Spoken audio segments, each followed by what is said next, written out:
Hello, everybody. Thank you guys so much for tuning into session 20 of Hydra Studios, Wow. the Coral Council.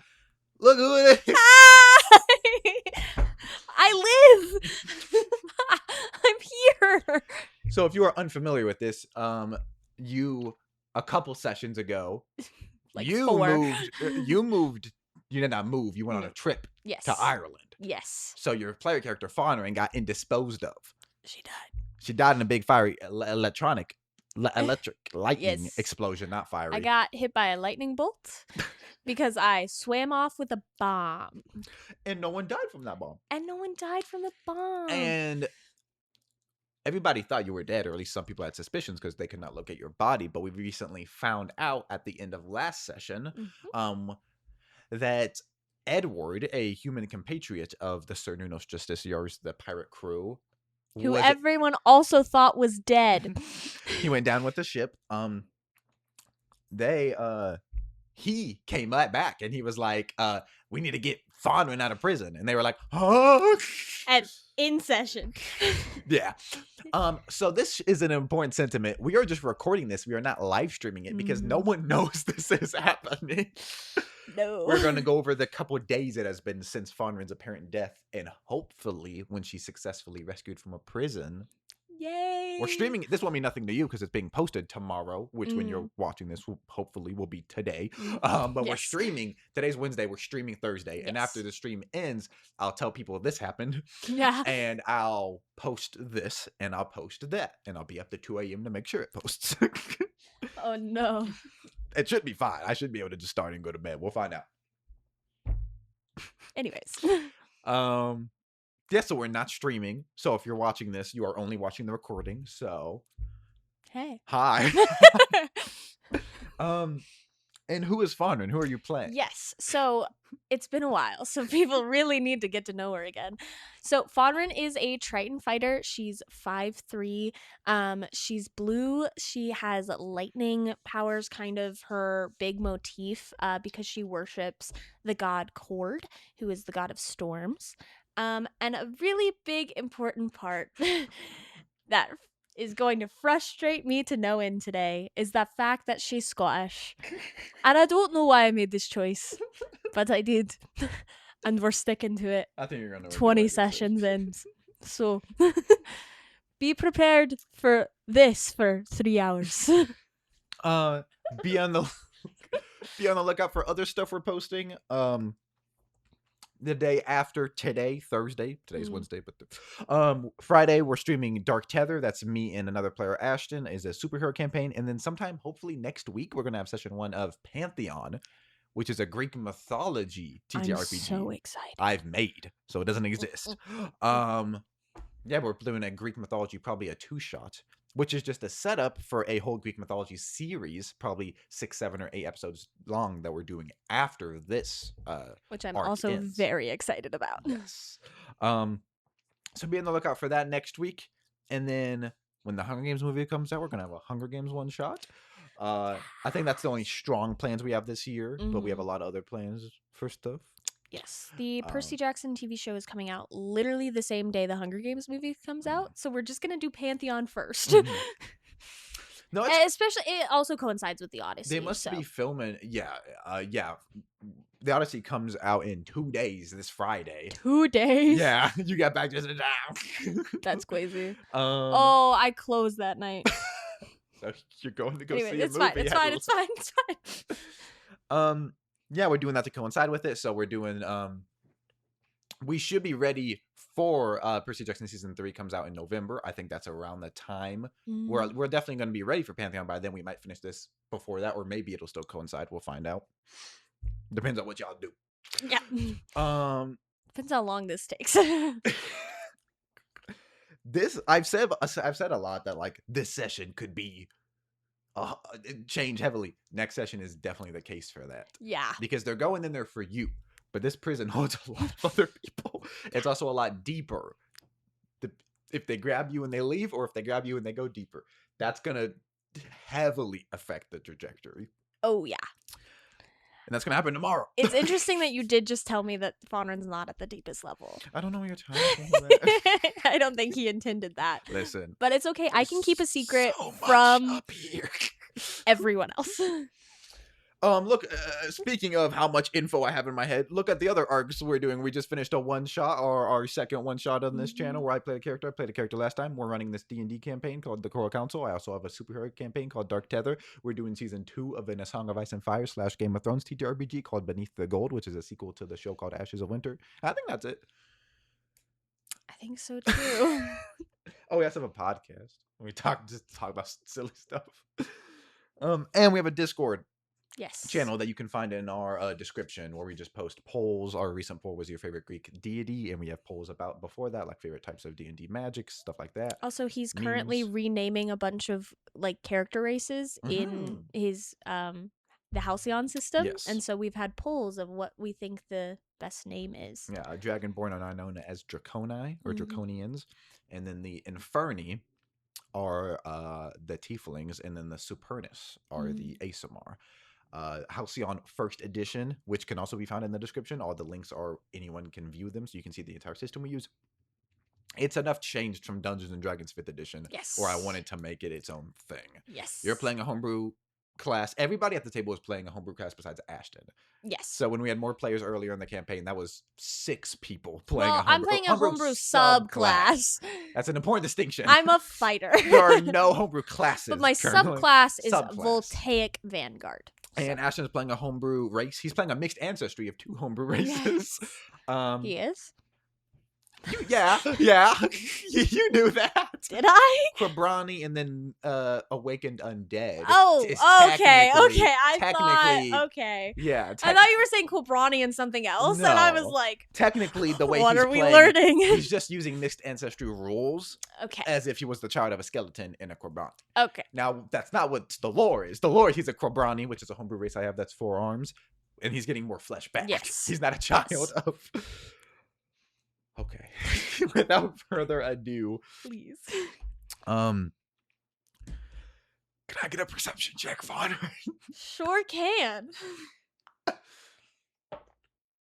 That is an 11. Wow.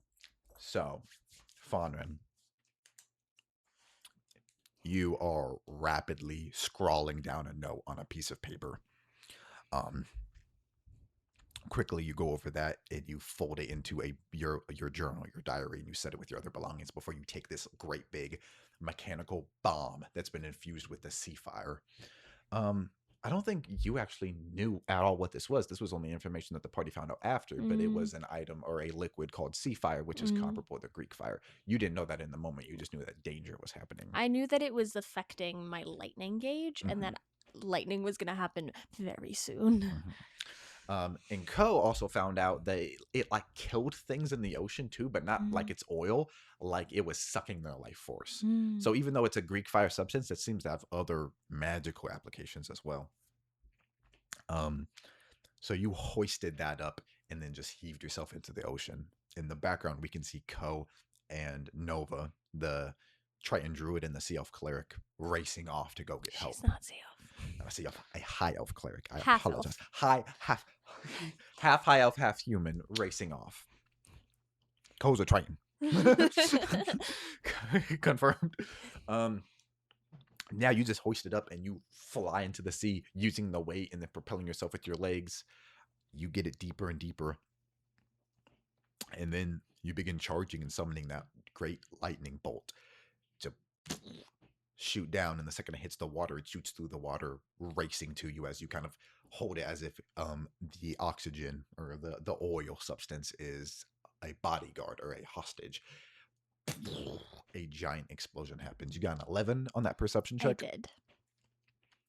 After a brief instant of white-hot pain, where your body just feels like it's alive and also restricted and paralyzed at the same time, your consciousness begins fading in and out, and you awaken deeper down in the sea. A moment ago, when you were holding that substance, you were able to look up and see you were maybe 100 feet below the water or below the surface of the water. And now you see that you are hundreds of feet. and you're sinking quickly, and you see that there's liquid, dark red liquid blood emitting from your body as you go lower, and your body is just paralyzed. What would you like to attempt to do in this instance, as with your 11 you notice barely anything? I'm paralyzed. You feel like you're paralyzed. Okay, I'm gonna attempt to move Okay, give to me an swim to the athletics check. surface.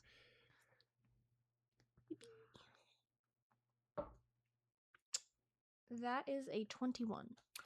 So you focus on your hands, both of them, as you begin like forcing and breaking, and you have to use your might to snap.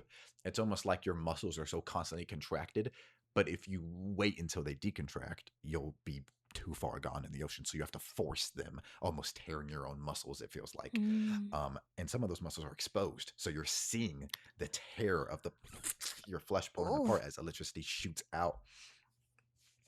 Give me a Constitution saving throw or an endurance check. I have proficiency in endurance. So roll a con save and add your prof to that. Oof. 12.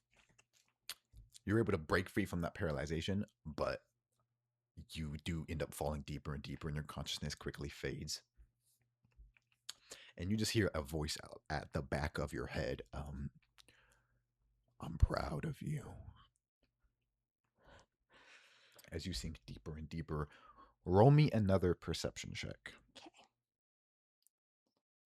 I apologize to the viewers. I take notes. It's very good you take notes. You're the best note taker I've ever DM'd for. It's very important. I will fill the silence while you do so. Hi. Roll that. 13. 13. So, as you get deeper and you feel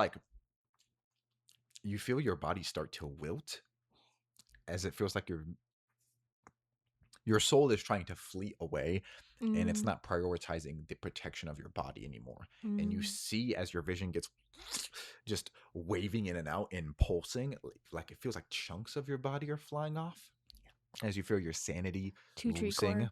Yes. And as you fall deeper, the current kind of begins turning you. And as you turn, there's just a figure in a cloak that grips your neck, racing at you, seizing you. Can I get another Constitution saving throw or endurance check, please? As a figure comes up, dark hanes that you can't see what creature they are, just seizing you with darkness under their hood. By the neck, you're not able to put up a fight as they grab you. You said endurance? Yes. Nat 1. You black out. Can you give me a perception check with disadvantage?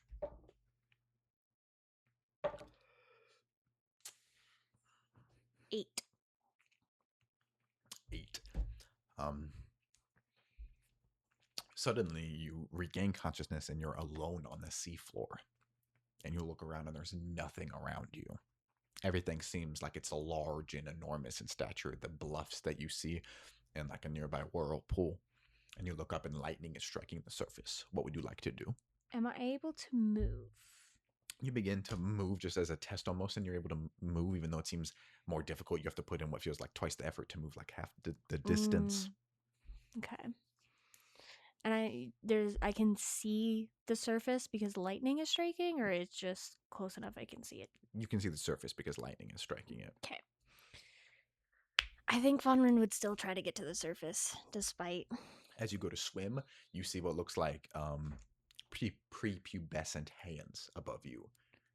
And you realize that you are in the body of you as a child.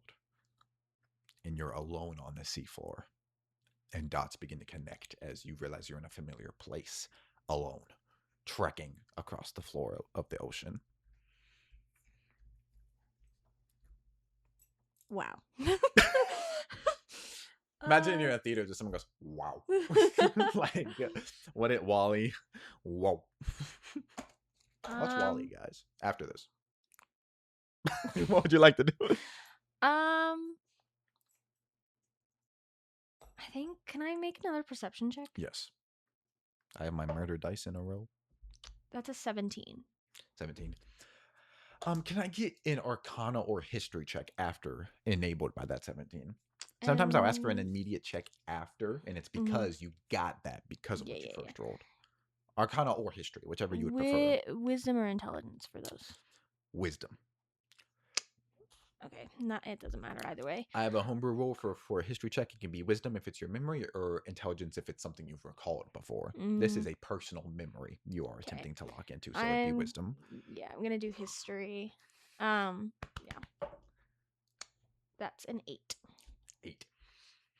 You immediately assume this is some kind of, you're in your infantile body. You don't know if this is a vision.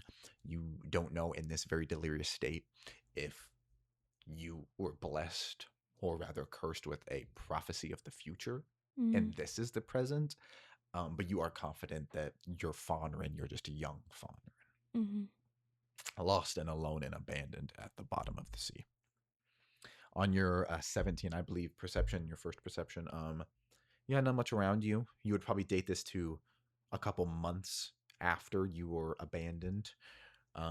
Still early on, you're not used to the hunger yet, so it's still, your stomach's growling pretty consistently. A strong headache from lack of nutrition, etc.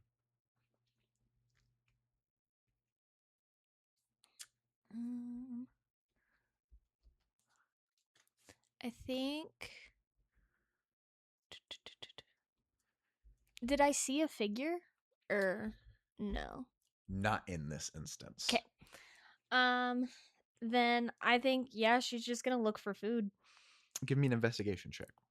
I think she's devastated that she has to start all over. Like, if this was a dream, like, despite all of the, like, everything she's gone through, to know that she's starting over again is like, she doesn't know what to do other than to move forward. Investigation is intelligence or wisdom? 10.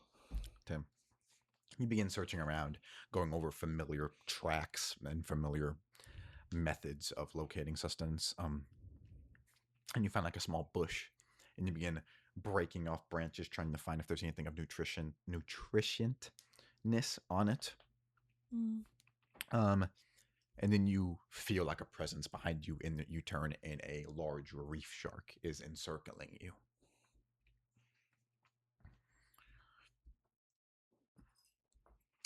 When I was 13, how much control of my lightning powers did I have? Not that much. Yeah. I believe that was before an event in your backstory where you went to several different churches and you realized you didn't fit with any of them before making your own decision. So not much, but you could still attempt to utilize them. Especially since I do remember being able to use them. And you're using your current stats, so you do feel more safe and powerful in this instance than you remember feeling as a child. I think initially, because despite feeling more empowered, I think she would try to hide initially, just because she's so hungry, and she doesn't know again if this new power is real or not. So she'll just hide. Give me a stealth check, please. 14. So you dive behind this branch, kind of hiding behind a rock with it, just spying at this shark as it continues encircling.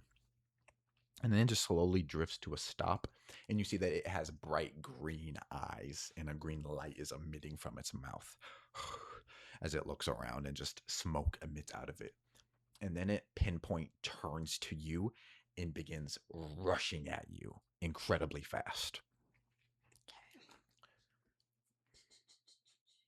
With like what only could be described as rage and hunger in its eyes.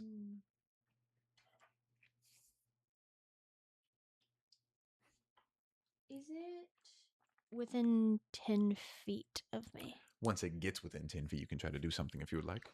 I would like to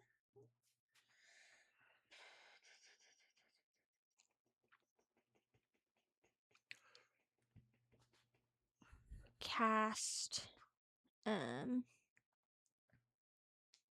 Ride the Lightning. So, as an action, you can activate an electric aura that surrounds you in a 10-foot sphere and lasts 1 minute. Using a bonus action or a reaction to a target entering the space, you can teleport anywhere within that sphere. Any creature within the sphere takes 2d4 electric damage. Give me an endurance check, please. 19. So as you begin letting light emit out of you, or lightning emit out of you, and you try to force it and charge it up, and you begin summoning it, it takes a lot more effort than you would think it does. And the lightning that is all around you takes a second to focus, but then it does get closer as you have to pull it. It almost feels with your energy, and it shoots a beam of light down. And as it inhibits you, weak and faltering, you begin charging that circle, and you see that the shark just stops once again, point blank, and just stares at you right outside of that 10 foot, right before it can get injured, and just stares at you, rageful. Can I get an insight check on the beast, please?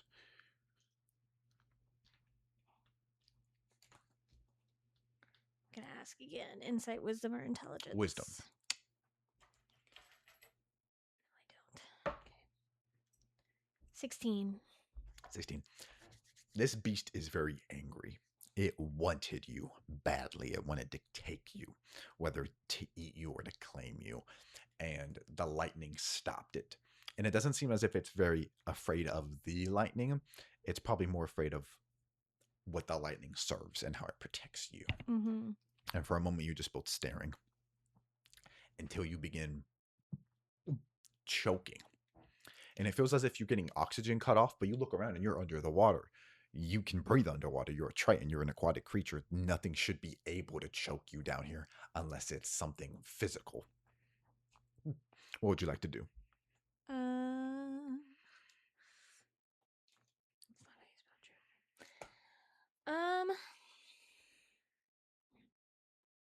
I think initially she would reach up as if like there was a hand on her neck to try and pull it away. Give me an athletics check. Dirty 20. So as you do that, you're able to grip onto what feels like an invisible force. It feels like your arms are heavy and like cinder blocks, but you're able to grab and then grab again, and just grip on that, and you begin to pry it away. Is there anything else you would like to do?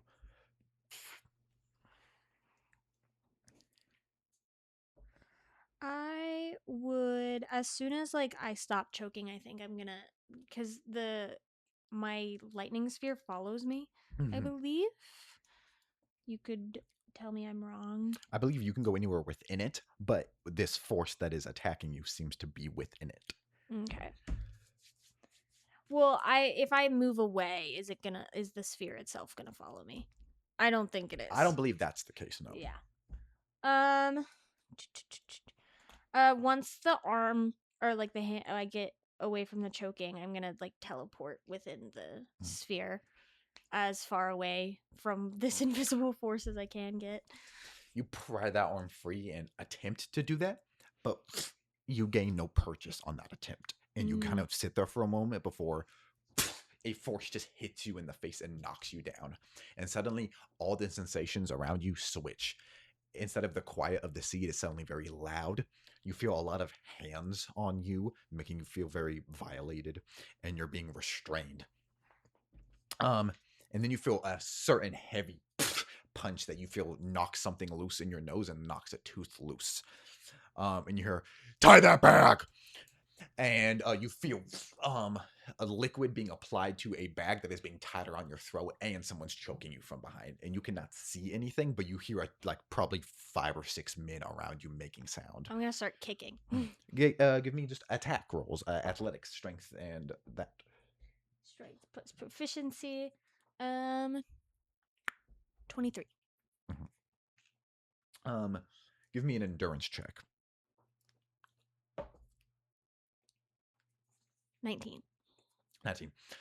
You feel your stomach connect with it, or feel your fist connect with the torso, and you feel that force buckle over, so you're able to then infer that you can grab at their neck and you throw them, and then another person replaces that position and hits you in your side, but you kick a person to your left, Um, and you're able to do that a decent bit, but you continue taking grievous body shots, and eventually you do hear like a racking of chain as you feel cuffs around your arms, and you hear a pull of chain through metal Are as you they? get. Yes, they are metal. Yes. Are hands still touching me? Yeah. May I lightning lure Mhm. just against my own body of like the hand that's touching Yes. me? Give me an endurance check as you feel a charge in you. Dirty 20. Yeah, you're able to. You feel yourself getting shoved against the wall and metal racking, and you're able to. You feel a force pull towards you, and then you get blasted back out as you hear more forces hit the wall. A sizzle begins to occur on that mask. Uh, you hear the smell of burnt, or you smell the smell of burnt flesh, but you know it's not yours because you can hear it wafting to you. And then you hear a voice go, "Activate it! Activate it!" And you hear a boom, like a magical effect as you get hoisted up and you're against the wall with your feet dangling and your arms are taut, being led by chains. What would you like to do?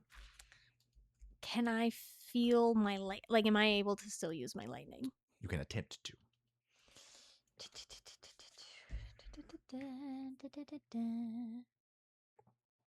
I'm gonna lightning lure towards the sound of the voice. Give me an endurance check. Oof. 13. You attempt to do that, and you just hear a boom, and your mind goes cold as you feel like your heart snaps and quickly fleeting out of you. You cannot feel. You continue trying to summon it after that, almost like when you get the air knocked out of you and you're trying to take in quick breaths, but that is not the way to do it. You keep trying to shoot it out after that, and you are simply not able to. And you just hear a lot of heavy breathing and some like scattering of like movement of bodies that you assume they're checking on injured people, and everything is just silent for a moment. Oh, she's gonna be a bitch. This is gonna hurt her so bad. You, what would you like to do? Oh, you don't believe you can fight me with if I had my powers? You hear heavy footsteps come over to you, and your head gets grabbed, some of the hair, and as this person pulls off the mask, they take some of your hair with it, a few strands, and it is Baraka. Her face is heavily scarred, burnt. About 3/4 of her entire head is burnt, and that gray skin has not been replaced with a lighter, paler white that is twisted and mangled, and one of her eyes is like melded shut. I don't think either of us can seem to stay dead, can we? I should have fucking known. You feel incredibly weak in this moment as you quickly catch behind her. 3 men are dead. She wanted this instance to be in her power, but it seems like you began waking up early, and she just begins taking hits at you. Um, and you cannot defend yourself as you feel it, your warm blood trickle down your body and warmth in you in areas, and you feel a tear, your bruises begin to swell, and she just beats on you for about 30 seconds. She turns and like grabs the wall. It seems like this is taking a lot of energy out of her. Did you finally get your anger out? Shut up! Get those bodies out of here! And people, you look around. Give me a perception check. That one. A light fills the room that blinds you for a moment, and bodies just get drug away before they're closed, and then it seems like it's just you and her and a couple other guards. Your hell begins this morning, and it's going to burn and cut you every day until you die in hundreds of years of servitude. You have no idea the vast secrets that these walls hold. Hundreds of years of secrets. No one will ever find you here. And she turns away like she's done with you for now and just begins catching her breath against the wall. You see her hands are shaking and there's a slight tremor in her voice. You can keep reviving me as much as you want, but I will forever fucking haunt you. I will never stop until you suffer just as much as I have. Get that crystal on her!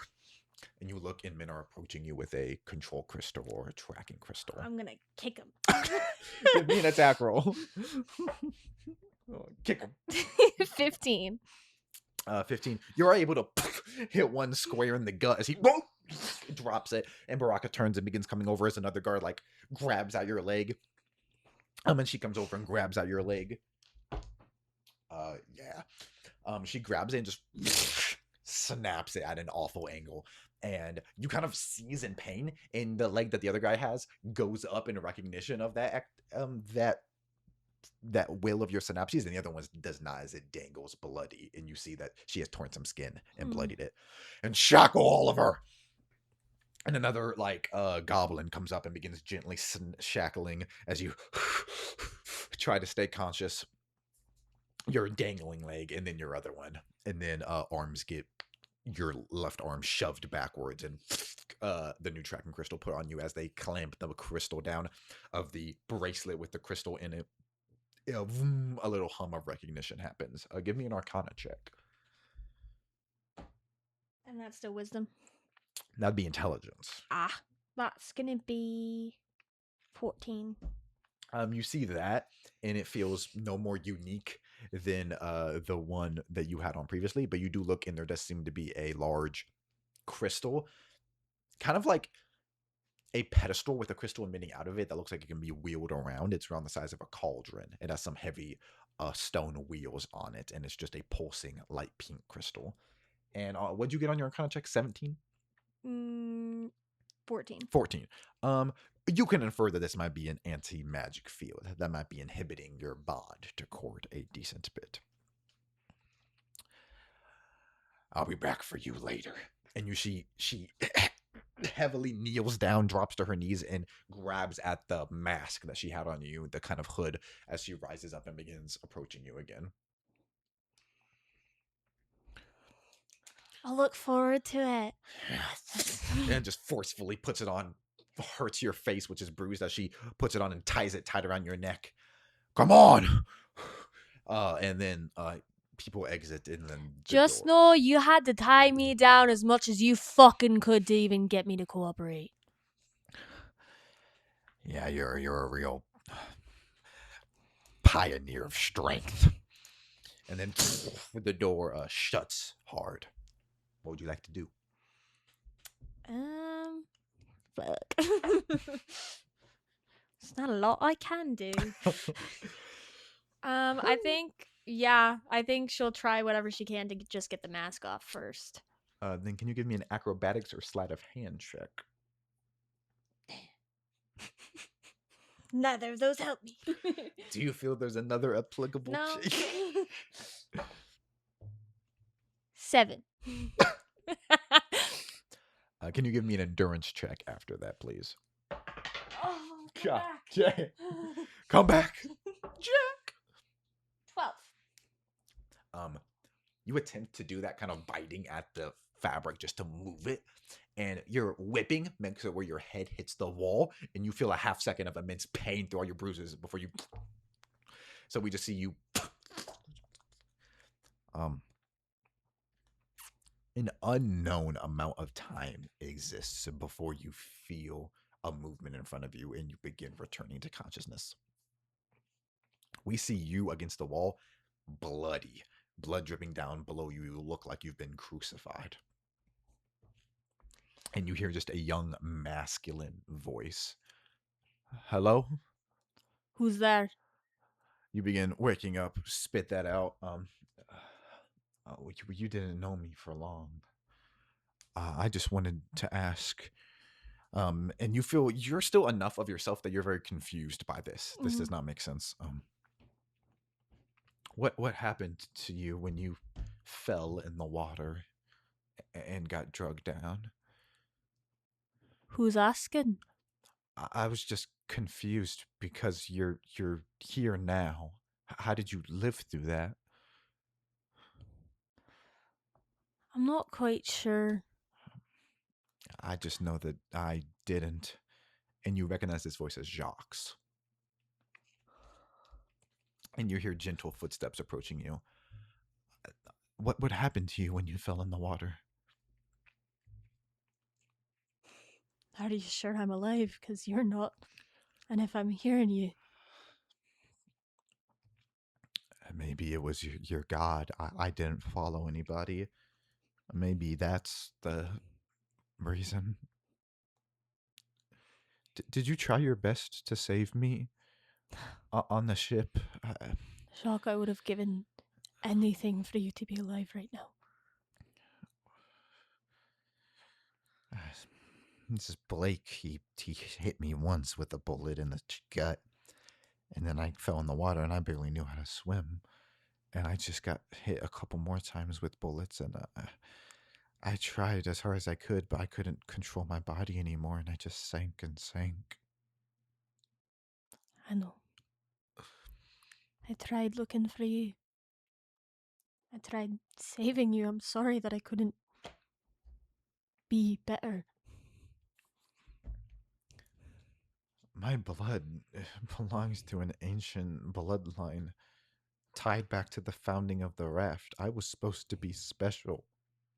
Why are you still here when I'm feeding fish? I don't know. And you hear no response.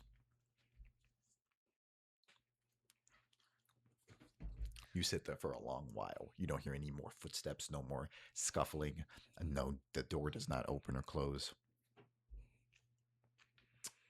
Until it does open, but it cannot be any time shorter than an hour past that event. You hear it open quickly and close quickly, and a gentle scuffle of feet with what sounds like a metal tray.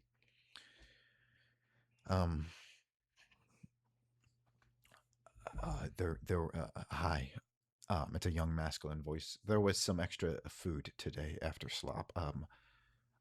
You're on starvation orders, but I just wanted to know if you would like any.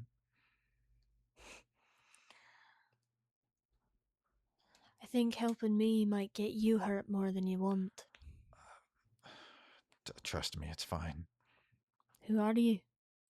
I'm no one. I have a key. I can undo one of your hands for the fork if you would like. Why do you have a key? The same key to get in here is the same one for your restrictions. You'll have to take my mask off as well. Okay. And you hear him set the metal tray down and gently pull it off, and you still in darkness, but your eyes adjust after a second. But once they adjust, he's already gone. He's working gently on releasing one of your hands as you kind of dangle then. It's just a young man. Nothing looks astounding about him. Short cropped blonde hair, pale skin, skinny. He kneels down and picks up the tray.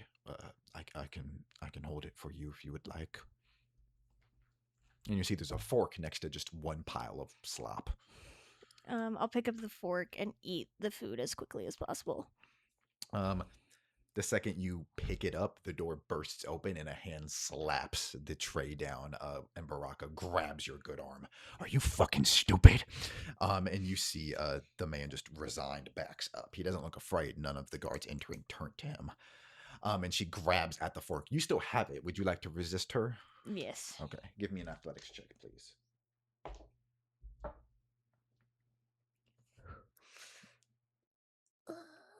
24. So even though she begins tugging at it, you do have an iron grip on it, but she has both her arms around your smaller Triton arm. No one here is going to help you. Yeah, but it got me close to you, didn't it? And I'm a headbutt her.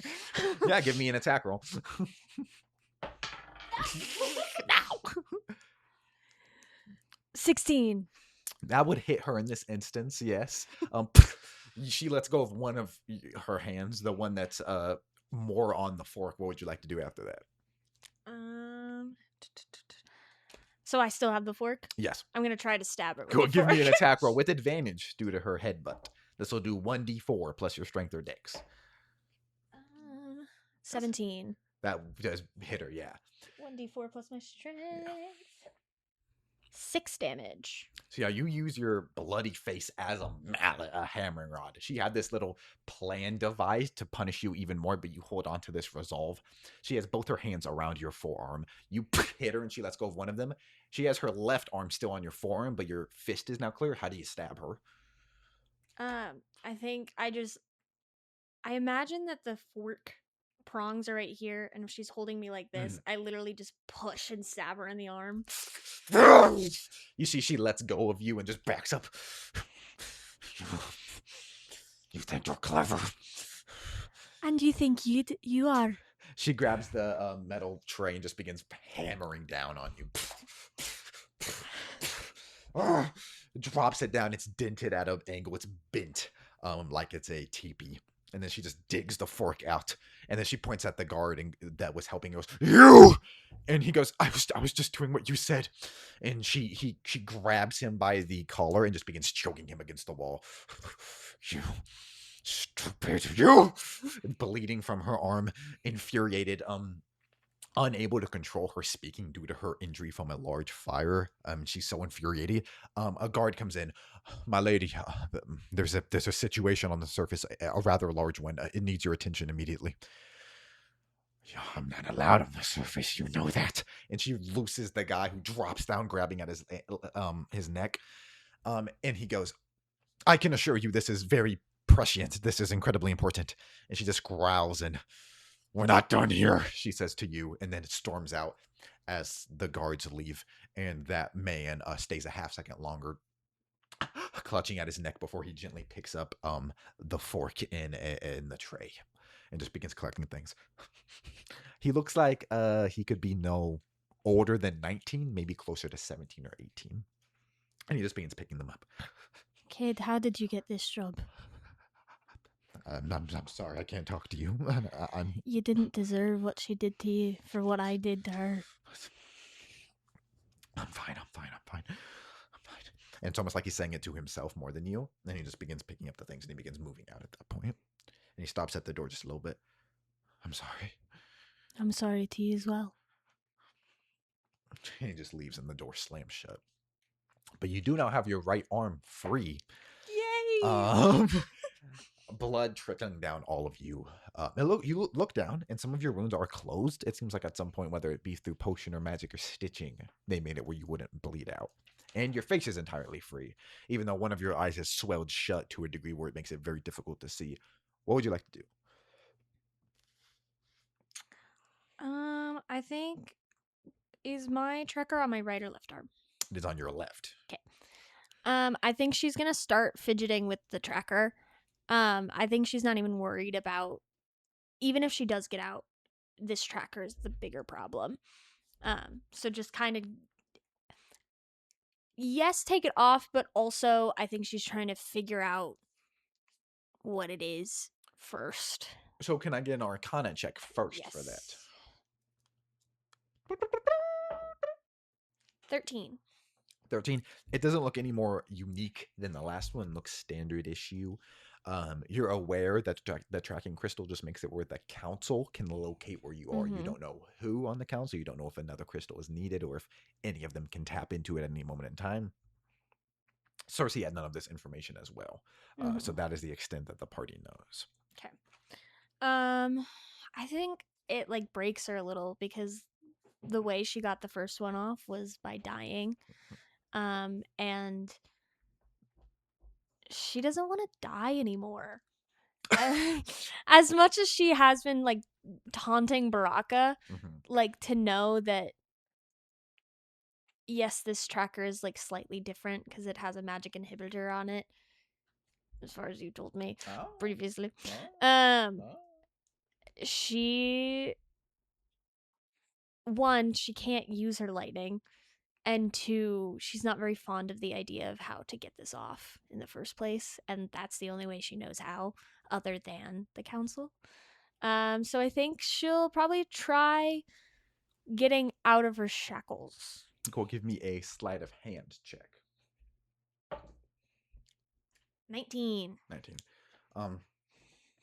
So on your right side, I guess what's the area where you're starting to So you said I was crucified. Are my feet touching the floor at all? No. Okay. You're in like an X with both of your arms up to the corners with chains, and the chains are all run through holes in the walls to the end of the room. You see there's like a crank. Okay. So yeah, the chain goes up to the corner Either way, I through a won't loop. be able to lean down enough to get my feet first. So I'm gonna try to get my left hand first. Yeah, on a 19, you're able to move. You're so thin, and this was clearly a concept used for a larger person. You're able to pull your arm out as you feel like your thumb snap at a bad angle, and it goes limp. Can I get an endurance check from you, please? Yes.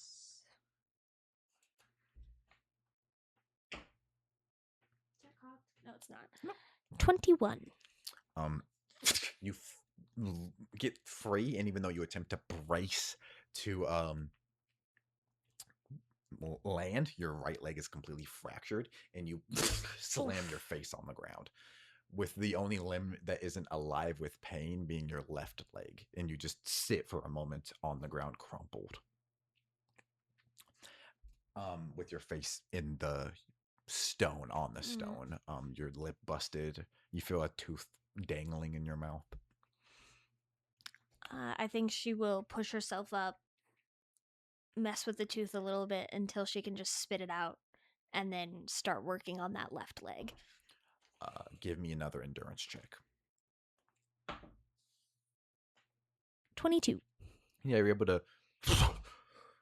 We see like her cheek ballooning as her tongue moves around, and she just, and it falls out of her mouth, and you heave yourself back up. Both of your hands are free now, so you sit up, and crisscross applesauce, and you begin being able to work on your legs. What would you like to do?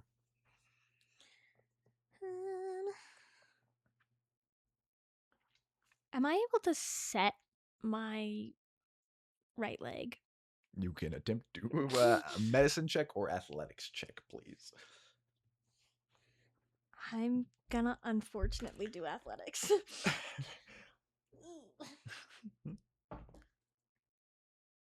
17. You put a lot of force into it, and something definitely clicks in a direction. You don't know if it's a positive or negative click, as you feel an entire. You do get feeling back, but you almost wish you didn't, as it just feels like a gasoline spreads over your leg as it feels like it's on fire. Can I get an endurance check, please? 17. You puke up, but you haven't had food in you for a while, so it's only bile, and it burns your throat, and you begin shaking, and you slump to the ground, and you lose consciousness. You hear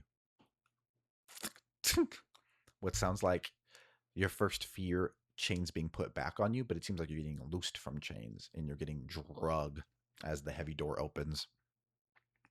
Drug away. Pain racking your body with every bump. And you're brought to somebody, and you hear Baraka distantly going, "We got to keep her alive if we're going to get any info out of her. Fix her." And you feel pain just reeking over your body for a quick moment. Before you're hit in the face with water, and you are tied with chain to a chair. You look at your body, heavily healed. A lot of those fractures, definitely still scars, and phantom pains. But you look around, your eyes back open slightly. You feel a pus leaking down your eye, but you look around, about 5 MEA guards and Baraka are standing there, just staring at you. Baraka with a bucket that she's setting down, that she clearly just threw water at your face to wake you up. Morning.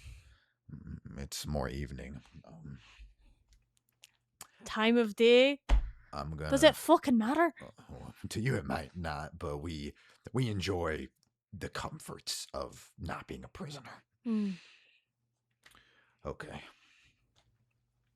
She brings over a nail and holds a screw rather, and holds your hand as she stabs it into the chair, and then she does it again with the other one, and then pulls up what looks like a hand screw or a hand crank.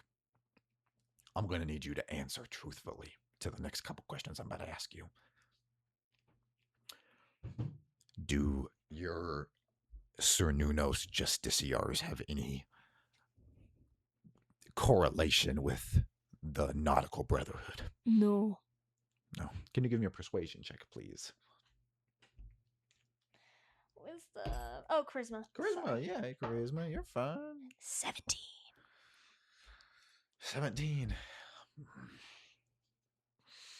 She comes over with the heavy crank and puts it on top of one of the screws, and it shoots pain, but she doesn't start yet.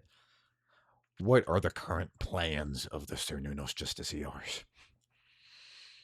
I don't know. Can you give me a deception check? I guess don't current know. plans, no. Give me a persuasion check. Current plans.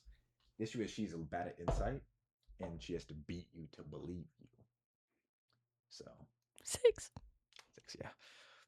She begins screwing through your hand, bolting you to the chair as blood just leaks out and splatters over your chest. Okay. She grabs your hair and pulls your head back. What knowledge do you have of Cord and his ongoings? He's my god. I don't know the workings of a god. Give me a persuasion check. 8. 8.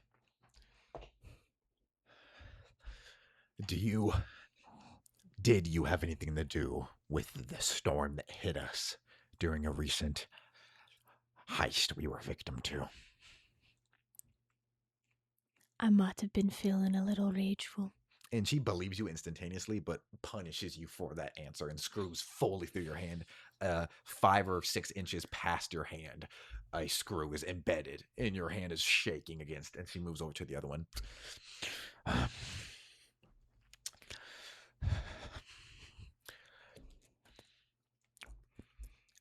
Did your crew have any backup plans for if the heist went wrong?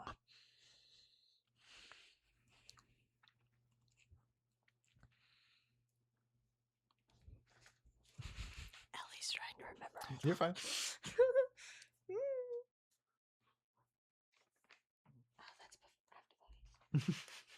Take your time. We have an Instagram account and a TikTok account. Follow those for comedic YouTube videos or comedic short form content about Dungeons and Dragons. We post them to YouTube Shorts as well. I posted one before we started streaming. I'm gonna be honest, I don't think we did. Cool. I think we all just assumed that it would work. As far as Ellie knows, we did not. What do you say? No. Have you made allies of other nations recently? No. Give me a deception check. That is a lie. Doggone wrong. 9. 9. I'm fucked. She begins cranking that one down as your blood gets mixed with just wood bristles that fall, and you shake against it.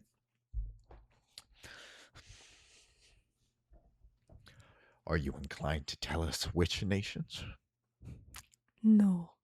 That's the truth. Do you have anything to do with any murders of council members recently? Not personally. Did your crew have anything to do with it? I'm unaware. Give me a deception check. Because it was part of the stated plan to kill Diana Alvanos, the treasurer. Nat 20.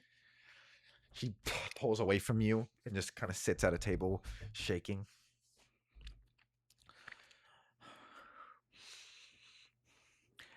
Hit her. And you turn, and that 17-year-old boy is there. My lady, hit her. And he walks over to you and looks you up and down. It's okay, lad. Do it. And just cracks you across the face. Harder! Again. As your head kind of sloops and you feel a pulse. And she walks over and puts the crank back down on your nail that's not fully through. Begin cranking. And his hands just gently take it and begin slowly doing it, which unfortunately is probably more painful, but he doesn't know. And she looks at you. Is there anything you want to share with me that could protect you or your people? You gave me everything I wanted to know. I succeeded. They survived. And that's all that fucking matters to me. So torture me all you fucking want, but I did what I was supposed to do.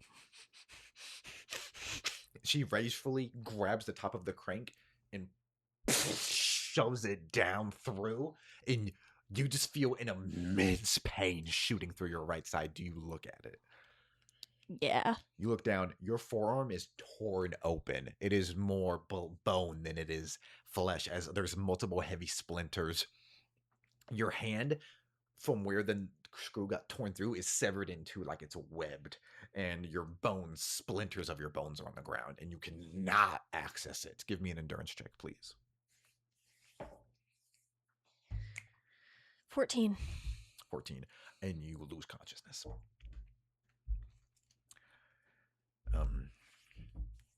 As you begin to come back, you feel much more restrained than earlier, and you feel, as you attempt to move your arm alive with pain, all of you alive with pain, you're wrapped head to toe, below the neck at least, in chains, and you're just in the corner of a room. You don't know if it's the same interrogation room as earlier, if not, but you're just in the corner, and you feel a ball gag on you that is inhibiting your ability to speak, and you're just in the corner on the ground face down. What would you like to do?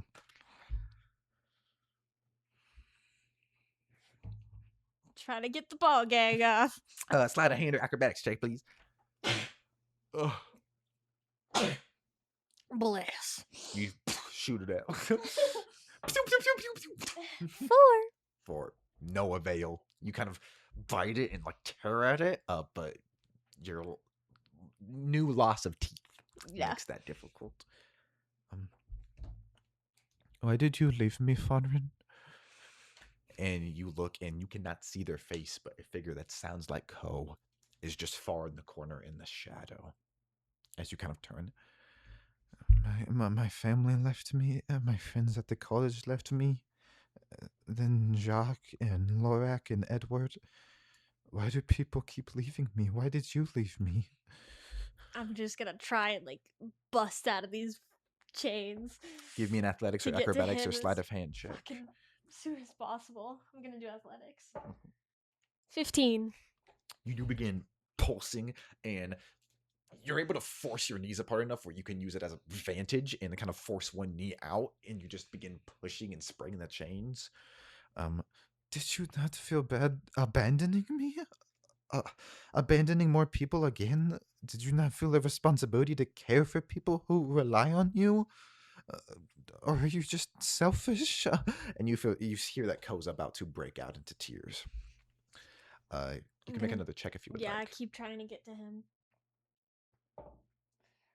18 athletics. At that point, both of your knees are out, and you're able to get it where you can. Now you just need to get your shins escaped. You are not able to get the ball gag out because you're not attempting to. You're just attempting to walk, and you're able to attempt to force your legs up. I thought you could be my sister. I thought you weren't like the rest, but you are. You just like leaving people. Did I do something? Was I not good enough for you to stay with? And you see this figure come out of the darkness. It is Ko, definitely. He looks very young, younger than you ever knew him as, and he begins heading towards the door. You have one check left that you can do if you would like. I'm gonna try and run towards the door to like stop him from going. Athletics, I'm assuming? Yes. Fantastic, because that's a 21. You're able to run and slam into the wall, shooting you alive with pain as these heavy chains are dragged behind you. You kind of have to jog up, yanking them, and you slam into the wall. And Ko is right in front of you, and his eyes are popped out, and his throat is slit, and all of him is leaking blood. What did I do to deserve this? Why weren't you there to keep me safe, to keep us safe, all of us safe? As his tears begin mixing with blood. And you're not able to talk. You're just standing there. You have one thing you can attempt to do if you would like. Why? As I blood just is threw the leaking. ball gag, which is gonna just sound like essentially is like No, I never meant to leave you. So it's. Yeah, you can just say that. Just trying to communicate with him. Give me an endurance check. 15. 15. Despite everything that Fawn has gone through, this is probably the thing that hurts her the most. And as your knees just begin buckling under the weight, you slam down against the wall and you force yourself to look over, and you just don't see him standing there. Now, instead of in the corner, you're against the wall. And you just stand there, heavily panting. And you're like that for a long while. A lot of time later, the door opens again. It kind of has to shove you out of the way, and you hear, "What the hell?" And then the door closes, and coming down and kneeling in front of you is a man with his head covered in a mask. He's reminiscent of the Corsairs, and he pulls out a little knife, and he's in front of you, and then he goes behind you and slices up the ball gag, dropping it, but he kind of slices off your ear a little bit, or up your ear, not off your ear. Who the fuck are you? Don't worry about it. I have questions I need you to answer. Get the fuck away from me. I can help you get out of here if you just talk to me. Oh, I'm sure. Shut up. What? You were at that port city, right? Was I? Yes. What did you see? Who was everybody there? I blew up. Did you see anybody else before that? Did you see what happened to anybody else? I blew up. Yeah, I can get you out of here if you can just tell me if you saw anybody, if you saw any people with this mask. Yeah, the Corsairs were there. Did you see anything happen to any one of them? I blew up. You're fucking useless. Is that all you have to say? Until you give me actual evidence that you're gonna fucking help me, yeah. Give me a persuasion check. That one. You're in no position to make demands. I'm your only bet. There's no one else here that cares about you. The last time I tried trusting someone in this prison, it was a ploy by Baraka. I don't work for Baraka. I can promise you that. I'm gonna insight. Intelligence or wisdom? Wisdom. 6. You cannot tell if he's telling the truth. Oof. I can promise you I don't work for Baraka. I don't want you out of here, but if that's the price I have to pay to find it out, I promise you I just want to know if you saw anything about the Corsairs. They were trying to kill me. Did any of them get their masks off? Did you see any of them? Not where I was. What do you know about them?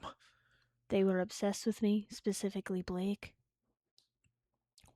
Why? Do you have any idea why he was up? Can I recognize this voice? Give me a history check. Wisdom? Yes. Yeah. With advantage. Thank God. 15. It takes you a while to get through it, but you can tell that this is Blake's voice. Is there anything you saw? You didn't see any of their faces, did you? You're meant to be dead. No, Fonrin doesn't know that. No. Pause. Retcon. No, you're fine. Yeah, you did not see him die necessarily. Why do you want to know so bad? You don't need to know that. It doesn't work for Baraka. I don't work for Baraka. Sure you don't. You don't know anything about me. Blake. He takes his mask off, and it is Blake. I'm having something you could call a lapse in memory. I need to remember what's been going on, and I don't. I fucking hate you. Do you remember that? A little. So why would I help you? Because I can help you.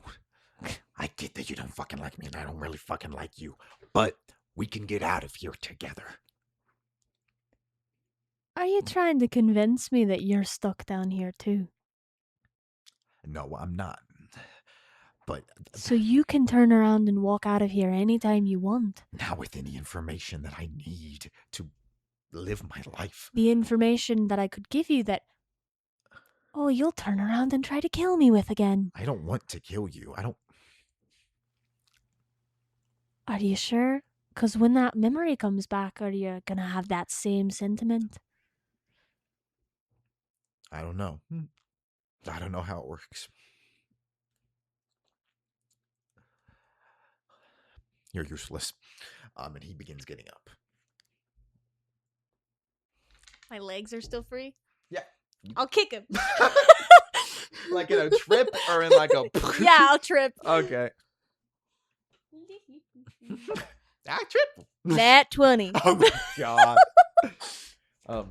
He grabs at the door and you knock him down as the door swings open and he goes, "You bitch." He drops to the ground as he's shot. His upper torso is just exploded. And then heavily walking in, you hear a racking of a gun. And then you only see his legs out in front of the door that's now covering you, but just his body jerks again as more viscera gets splattered upon the walls and on your feet. And just poking their head in is Baraka. Fucking idiot. She turns and sees you in your predicament, sees that your gag's free and your chains are free, but she assumes you're still locked in that way and just goes, "He help you with anything?" Just a bad morning. Yeah, I had one of those myself. And she one hand You want racks another it, one? ignoring you, flips around the shotgun and just cracks across your skull with the butt, and you lose consciousness. Can you please give me an endurance check? 16. You begin regaining.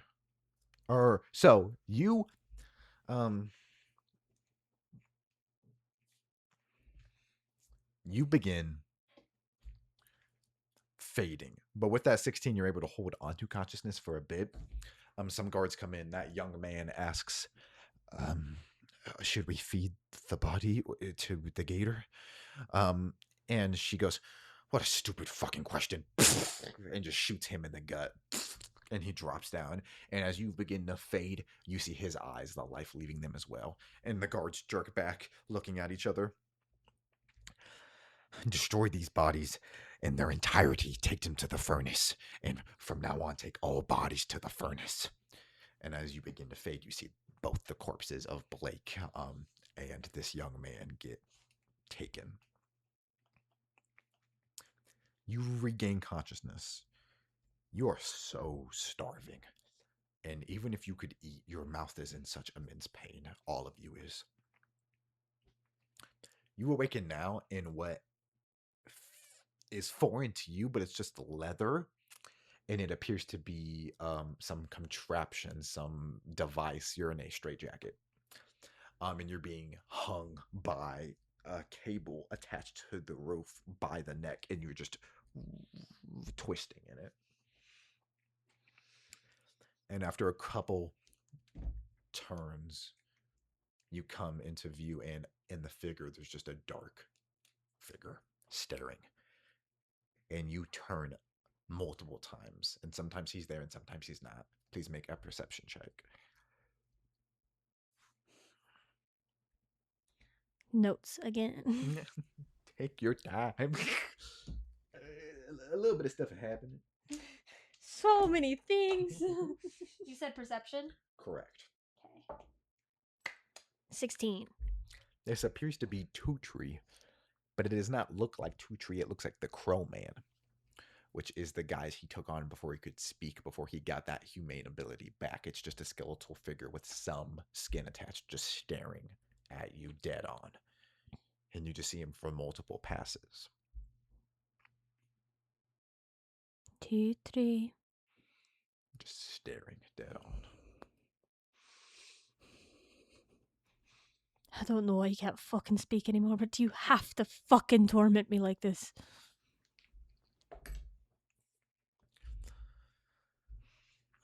He begins etching closer, and each step he takes, you hear a dum, a chime of a clock.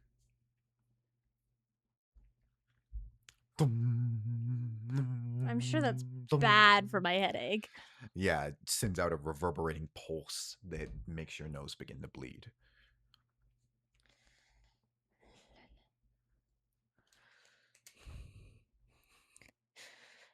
If you're fucking real, please get me out of here. Boom, boom. He begins jogging, and as he starts sprinting at you, dum, dum, dum, dum, your head reverberates. But as he's about to seize you, you wake up to light entering into the door. Baraka walks in smoking a cigar.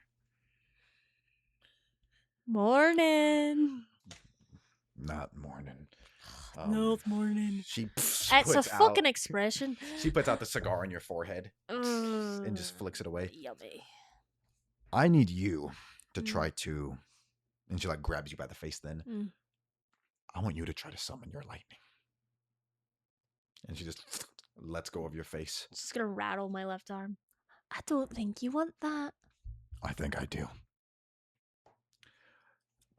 We've had some developments on the nature of powers like yours. Try to summon it. And she just, even though she's trying to act intimidating, she backs up a half step. And the other guards are just watching with their hands on their guns. I'm not your circus act. I thought you might say that. Grab her. Are my feet free? No, you're in a straight. You're in a straight jacket. Okay, but a straight jacket is just waist up. Sometimes, but there's full body ones, I believe. And if there's not, there is. They have one in this fictional universe, this fantasy land. He doesn't want me to kick them. The deadly kicker. The most fantasy idea I've had this whole time. Full body straight jacket. That exists, don't it? I'm sure. Then it does. I wasn't gonna. A It's a woman fantasy. gets drug in and dropped on her knees. She has ginger hair. It is Scarlet, a woman who you have not seen in weeks. She was a member of the Amphitrite crew, and she was lost during that first attack, the attack that killed Jacques. Evidently, she's either been here the entire time or at some time they got her. Baraka grabs her hair and pulls her head back, and she seems out of it. She's... Where am I? She's very bruised. I'll do it. That was easy. And she was going for her waist, but then she stops. Try. I'm gonna try to lightning lure Baraka. Please give me an endurance check with disadvantage. Nat 1. With one roll. So You sweat comes out, blood trickles out as you focus, and nothing happens for a second. Come on, Fonrin.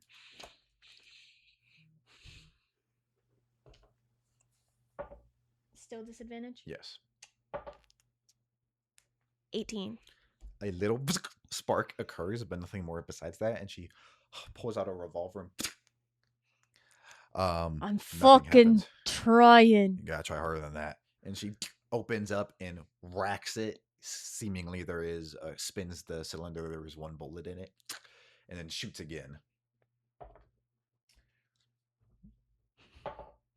Still disadvantage? Correct. 17.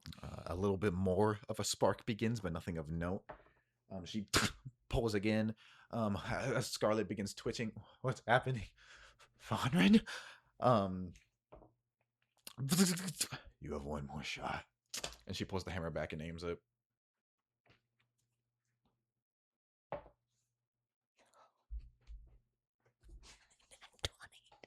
fucking had 20. Are you fucking kidding me?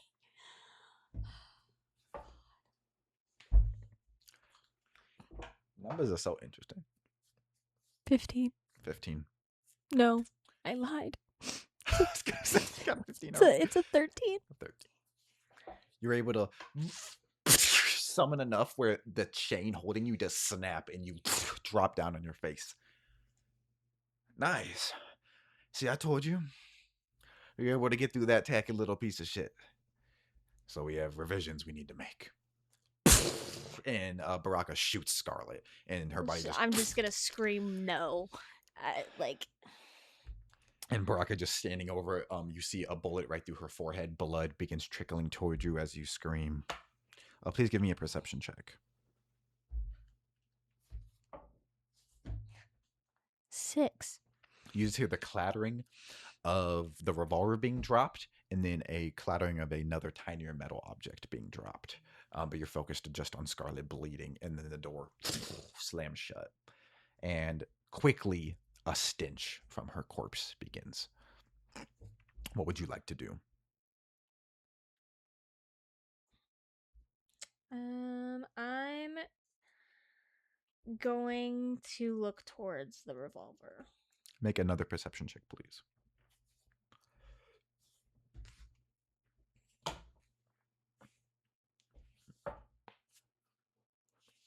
10.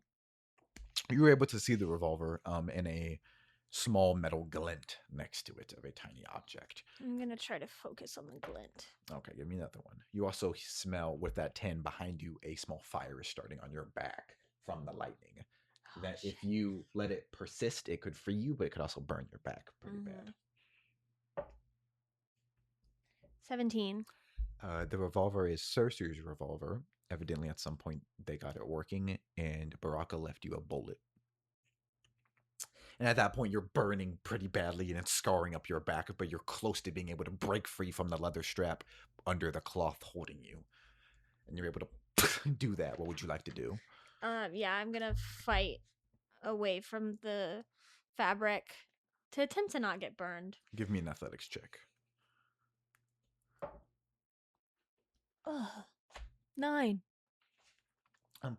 You're able to tear out of it and throw it in the wall, but your back is heavily burnt, and you kind of have to take a moment to even exist.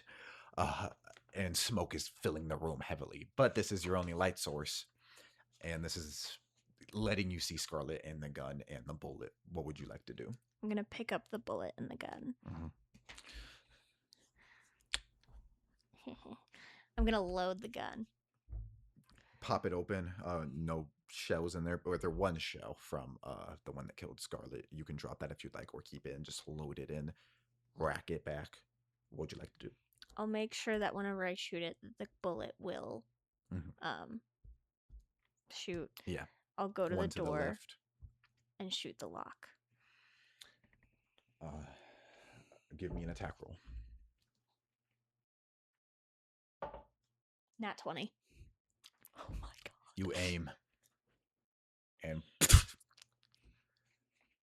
the bullet has no effect. Nothing even emitted out the front of the bullet.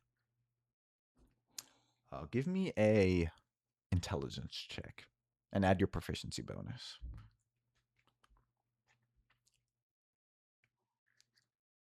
Okay.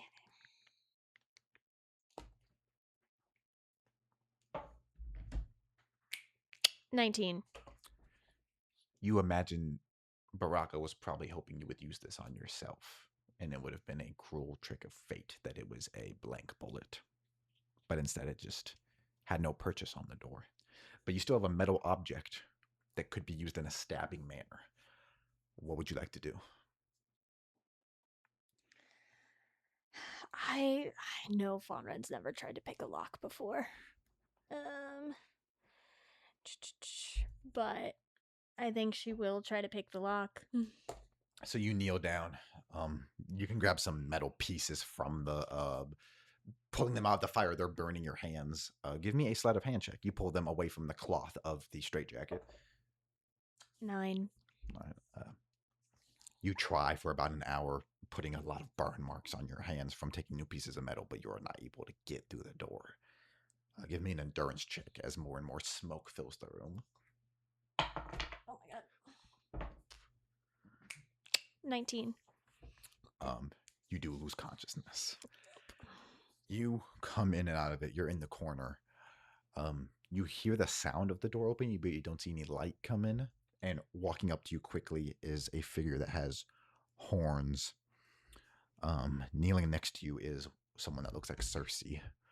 Are you okay? Fonrin. And she grabs you by the face and kind of tries to resituate you. Are you okay? Cersei. Yeah. Come on, let me get you out of here. And she turns and sees Scarlet's body. Don't look. I tried to help her. What I'm sorry, please. What's that? I I did. And she leaves you to go over to the body. No, Cersei, please. Cersei! Cersei! And she collapses, and you have to slam your hands over your ears to resist the wailing, just the imminent sounds of despair coming from her in an almost abusive manner to you.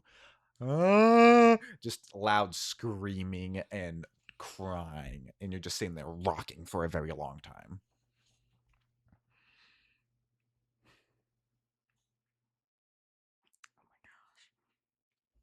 And then the door opens and the smoke shoots out. You hear someone go, fuck. And Baraka storms in there. And you look around. Obviously, Cersei is not there, but everything else is. Hell's going on? And she begins stomping on the. You are very out of it. The little oxygen that was left that had not been claimed by the fire getting into you as more oxygen rushes in. What, the bullet didn't work, so you wanted to burn yourself alive? Jesus. You left me in a burning straitjacket. She slaps you on the face. She does not remember the gun. If you would attempt to, if you would like to I'm gonna attempt hide to, it. give me a sleight of hand check with advantage.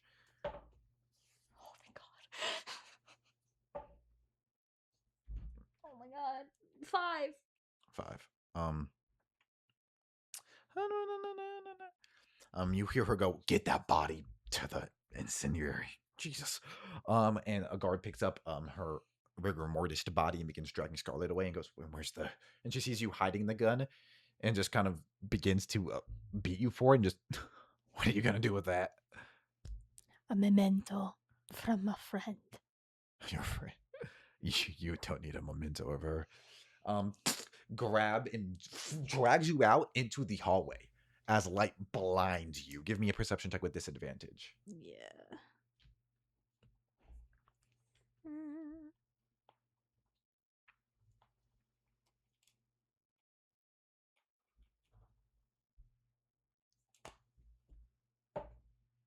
Oh my god, another nat 20 on disadvantage.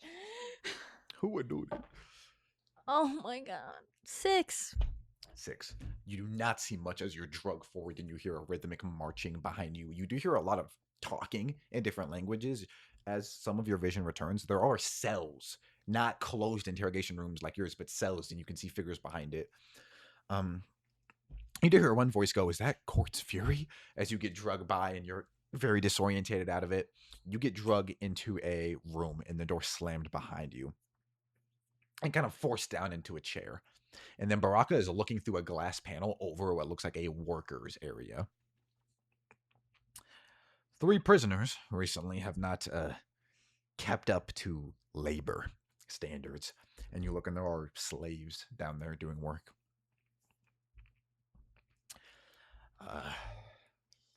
Sapo Dafta, who is the Toad Folk captain of the guard that Baraka shot down when he hesitated on her order.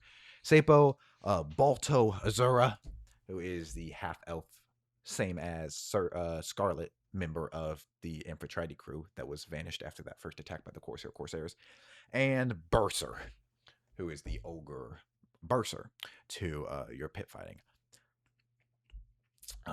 We're having a bit of a trouble with punishment.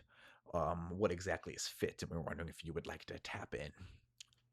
Pick one to die, or if you want to attempt to perform all of their work over the next hour or so and catch up.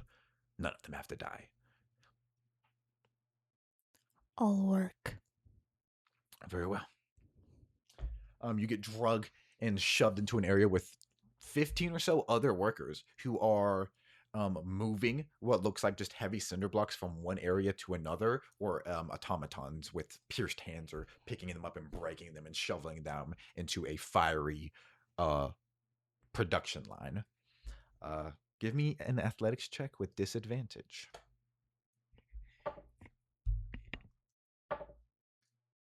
Oof. 7. So for the first hour, for the first third of the hour, you are not keeping up. You're sweating heavily.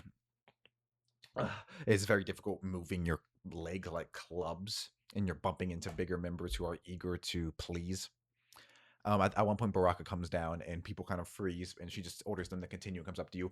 I did fail to mention, if you fail in this endeavor, all 3 of them die. So keep that in mind as you get back to work. And she pats you heavily on the back. I will say that does knock a bit of your lucidity. You can roll a flat check for the next 2 more attempts at this. Okay. Another athletics check. Yes. 24. 24. You are able to get heavily back in the race. Your hands are scraped up. This flesh keeps returning, whether it be through magic or other means, and it keeps getting torn away. Your hands are heavily scraped up. You don't have any gloves, of course. You're just grabbing cinder blocks and chucking them. Give me a last check as Baraka is looking with a bit of what could be admiration in her eyes, just happiness on her face as she's seeing you trek back and forth smoking. 18. 18.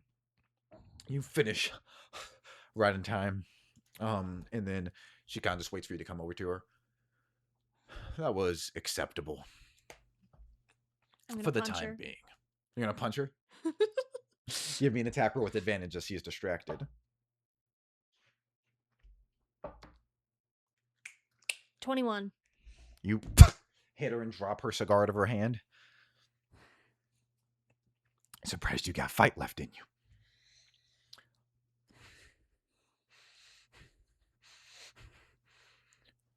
I don't want to do this, but I do think you need a reminder of how things work around here. Though I do appreciate the effort you just did. And she just points over your shoulder. Oh, look.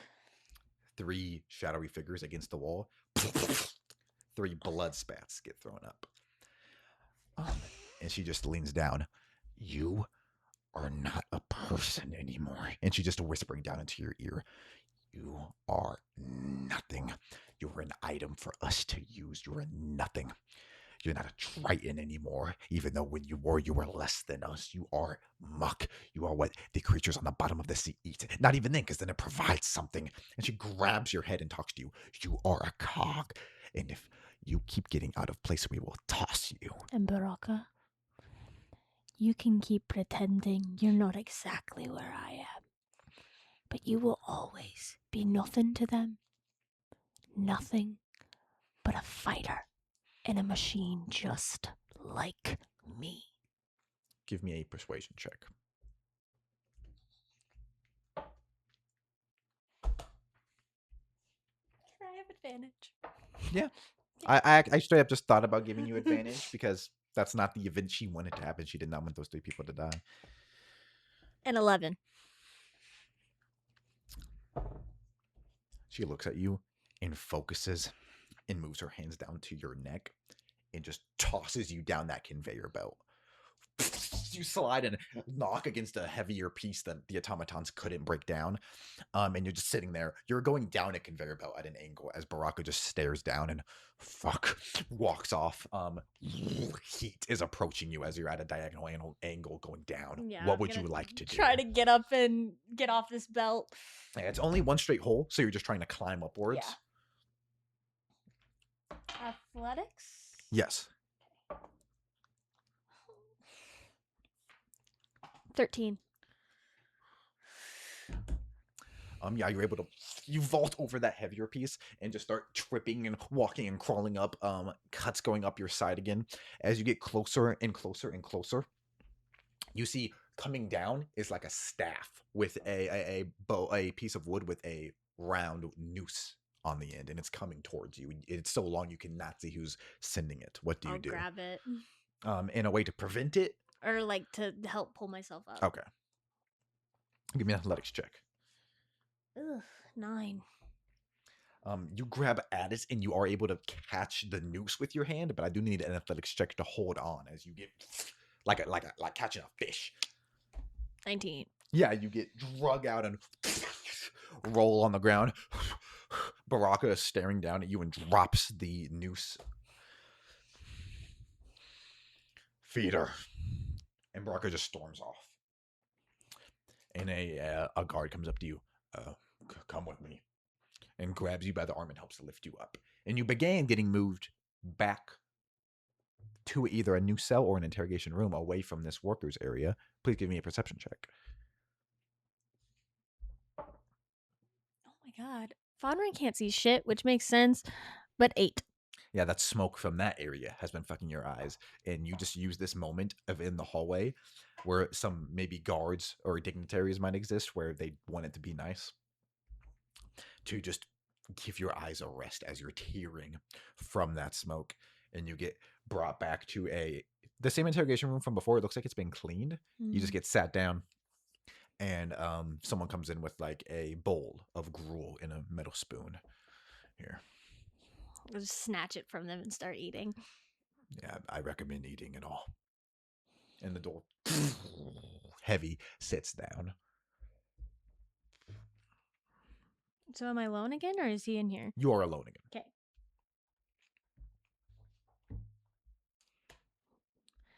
I am gonna ask that we pause for like 2 minutes so I can run to the bathroom. No problem at all.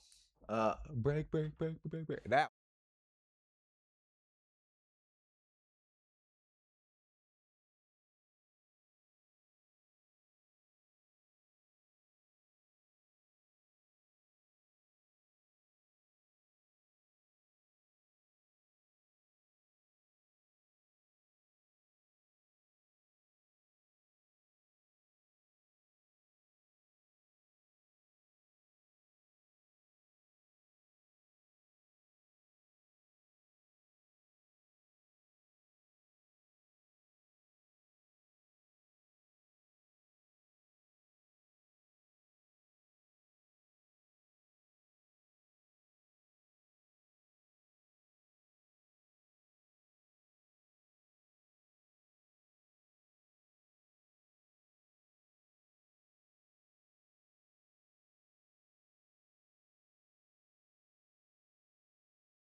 the screen labeled LE that I'm gonna delete after this for no evidence.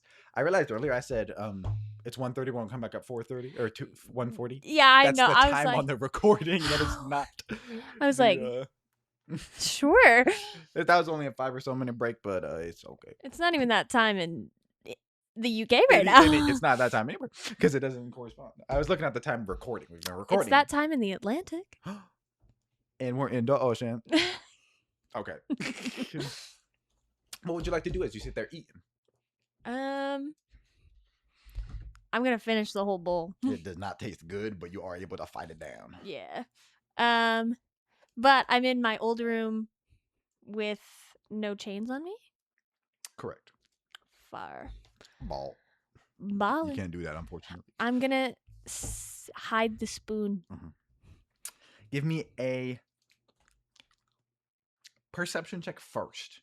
Okay. That could grant advantage to a sleight of hand check. No, it won't. 5. Give me a sleight of hand check.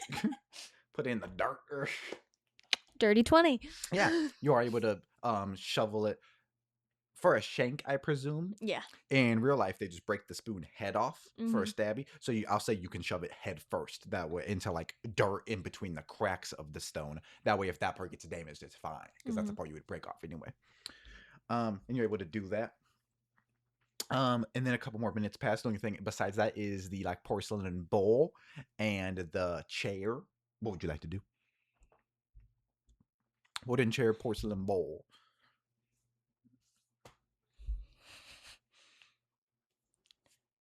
This isn't really gonna grant me anything, but I feel like Fonrin just like starts just throwing the bowl against the wall just for something to do. It's only porcelain, so you heave it up, shatter it against the wall. And now she has shards. You have a ton of tiny shards. I'm gonna start hiding the shards. Give me one sleight of hand check for the hittage of the shards. 14. Yeah, you're able to pack them into a lot of the areas of dirt.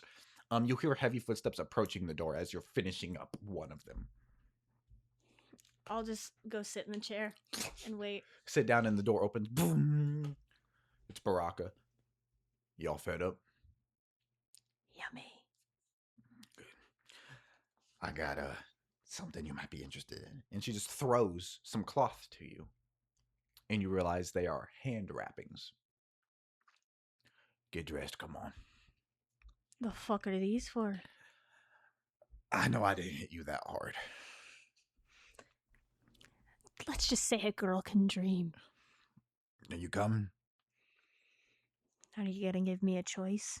You hear on other sides of the door, either side's flanking, just the sound of muskets being cocked. I mean, technically, you have a choice. She's just gonna start wrapping her hands. You get up, wrapping. Do you follow her? Yeah. As you are approaching this heavy stone just wall, she like signals and one guy approaches you with a heavy metal contraption that you're familiar with. It's like a diving helmet that they put on you, and you cannot hear anything or see anything or say anything. It just blocks all the senses. She takes it and turns to you. You can fight me on this, but I'm holding a 50-pound fucking helmet. Oh, I'm aware. Yeah. Pulls it on your head. It's very heavy on your head, especially for a try-in, and you get drug. Give me a perception check. With disadvantage? No. Oh. He's being kind. 13. You do notice as you're walking, you walk in the direction of that door, and your feet walk over what feels like grinded stone. It seems like the stone wall, can grind out of the way, and then presumably go back. And you get drugged, and you stand for a while. And then you're put in you're moved to an area, and your feet feel like they're touching metal. And then you're like that for a bit as your they bound your hands. They tied them up with rope for just a moment. And then you're drugged out of that. And that thing gets pulled off your head. And you look, and there's about 100 people below you as you're spectating on a pit fighting type area. You look and there's piles of corpses in an area. You're looking down over. There's a lot of audience members watching. Some of them just seem to be prisoners. Maybe prisoners that have gotten to a higher standing, or maybe if you weren't such a high priority prisoner, you could have some form of earning coin that you could spend here or something. But regardless, it's mostly prisoners. But some, it seems like nobles are watching pit fights. We need you to go down there and just do what you do best. You're starting prisoner fights now? Oh, not now. A century ago. This is a time-honored tradition. I know during your time in prison, you never got down to, let's just say, you've earned a certain level of prestige and infamy that can allow you to do this. So be excited. And she just like smacks you on the shoulder.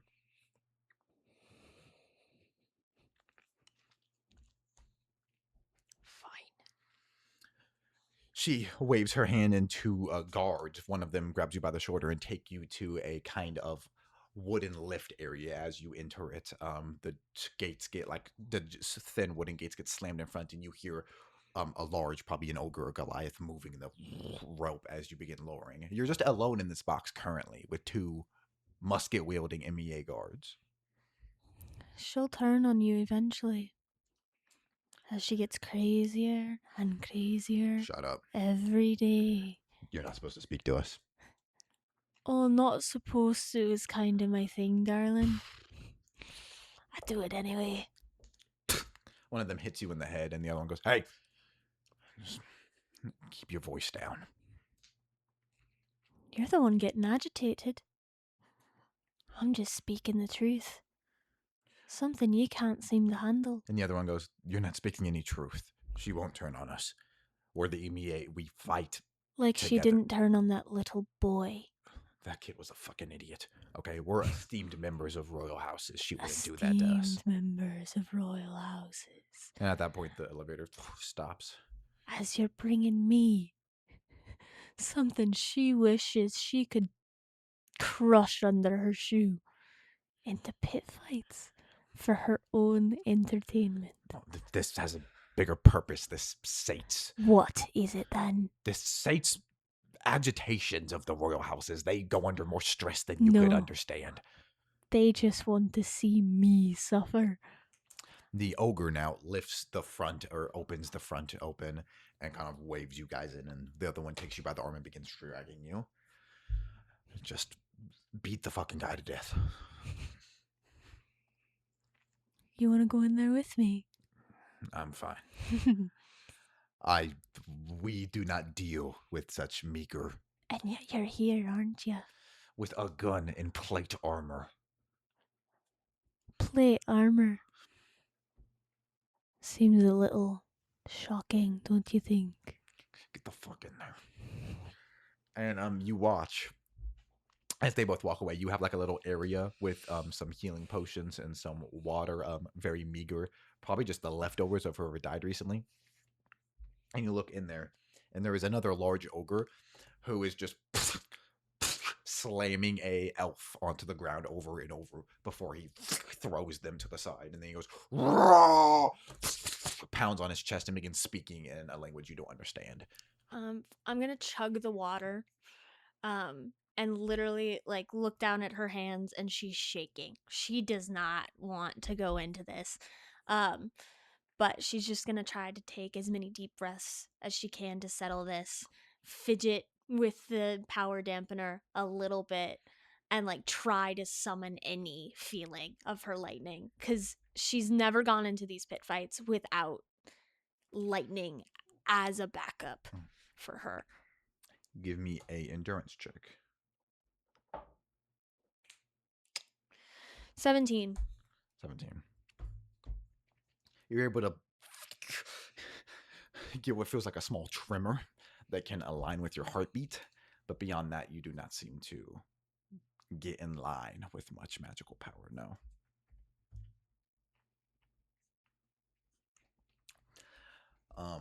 The ogre turns to your area and begins pounding his feet as people start to turn in. It seems like they're waiting in anticipation of your entrance. Give me a perception or a history check. Perception is better, unfortunately. 10. 10.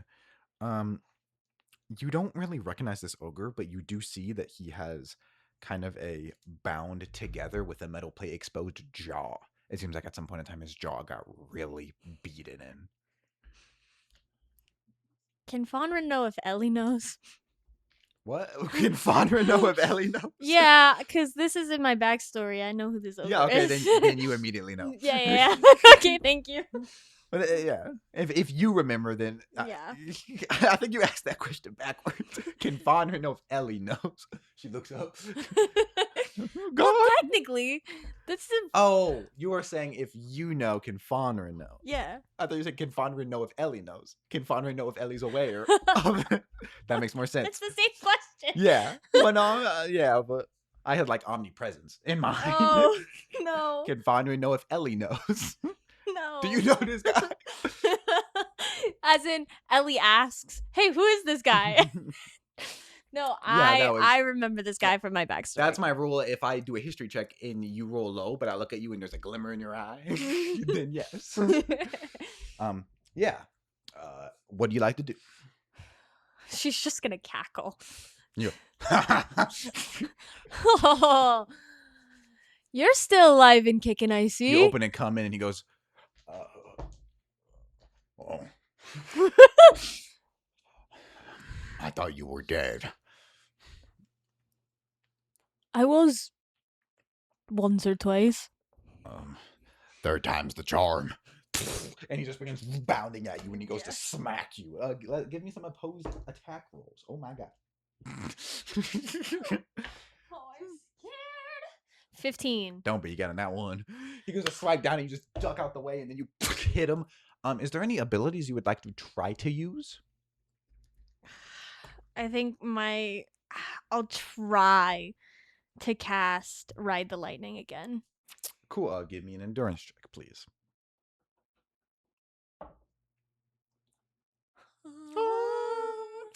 25. 25.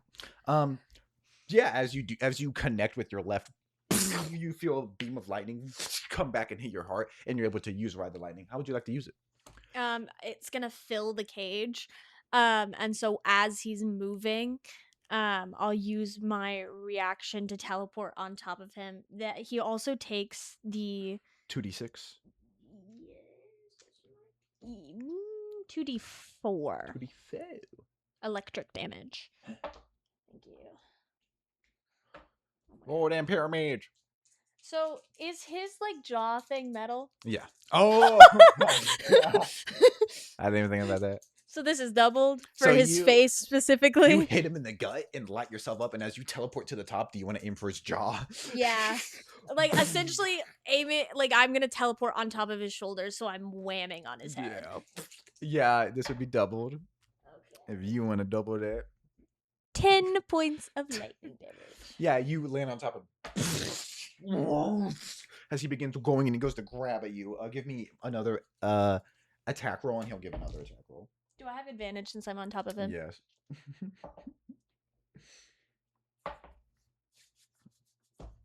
14. You still beat him again. Oh, so God. He goes to grab. Do you want to like punch his hand back, or do you want to grab his ears, or what do you want to do? Yeah, I think she'll fully just grab his ears and just start pulling and like going back. Give me damage for that. So I'll just say do 2d4 again. And do 3d4, and you should have done d4 last time for your melee. This isn't like very important, but if you want to roll some dice, double 2 of those D's. Okay, I'll double the double I last time. Mm-hmm. Double the double I last time. Double. Dumbledore. Did you put your name in the comment? 16 total damage. Yeah, you're able to grip his ears and tear him as a little bit of blood comes out and kind of shock him a little bit. Give me a dexterity saving throw as he begins whipping around. Do I have proficiency in that? Or this would be strength saving throw because you're gripping. Okay, fire. Oh my god. Can I have advantage since I'm on top of him? I do think in this instance That you one would. Oh, because yay. you're No, you're gripping onto him and he's trying to fling you off. Normally that'd just be a flat roll, but this is just narrative. 14. 14. You are able to hold on as he's kind of shakes and you just get whipped around. Give me another attack roll, please. With advantage. Yes. And he once again did not hit. Oh my god. Oh, is that cocked? Yeah. Fuck. He's like just barely cocked. Nat 20. Roll those damage. Some of those damage dice need a quadruple. You can figure it out. Okay,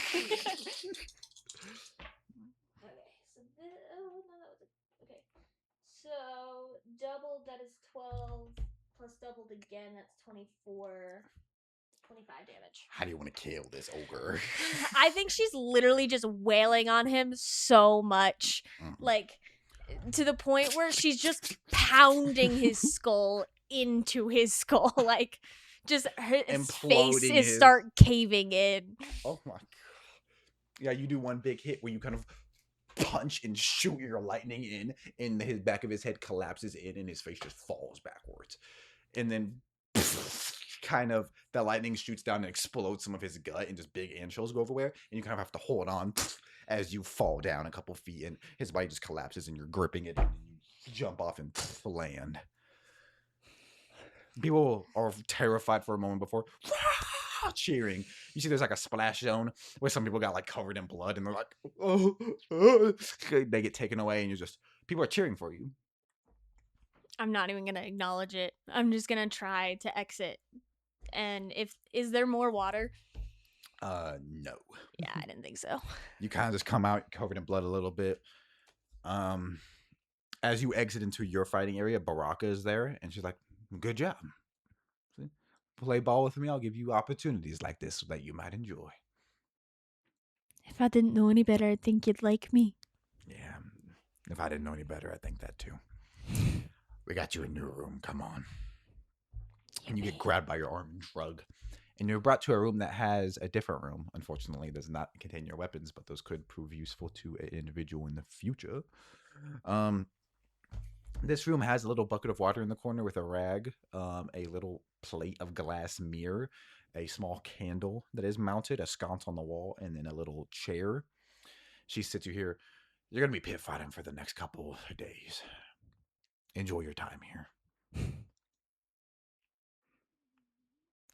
Are you sure you don't want to fight me? She slams the door. What would you like to do? I think she's just gonna like drink so much of the water and then till her thirst is quenched, and then she's gonna start cleaning herself up with the rag. Hey, go over it. Through the amount of healing and damage your body's been through, some of these scars look like they're very old, but they're new, and yeah, your body's just heavily fucked up in a lot of areas. You kind of smile rough till let's see your teeth. You're missing a couple. Some patches of hair were pulled out earlier, and you see that. Yeah, you see a lot of newfound damage. You have like thick scars on your hands now. At the center, your right arm dividended down from where it tore in half. Yeah. Would you like to do anything before you like collapse for rest? I think because is she seeing all this in the reflection of the water? In the mirror. Okay, yeah. Because I was like, I'll check the mirror. Yeah. I think I'll check the sconce to see how secured to the wall it is. Give me just a perception check or an investigation check. Perception 17. Pretty heavily secured. It seems like it's also magically infused where the candle wax never goes out. I made your thing blue. Yeah. For fun win. Fun win. I think she'll just slide down the wall, and like she's so tired. Mm-hmm. Just sleep hard. Give me an endurance check.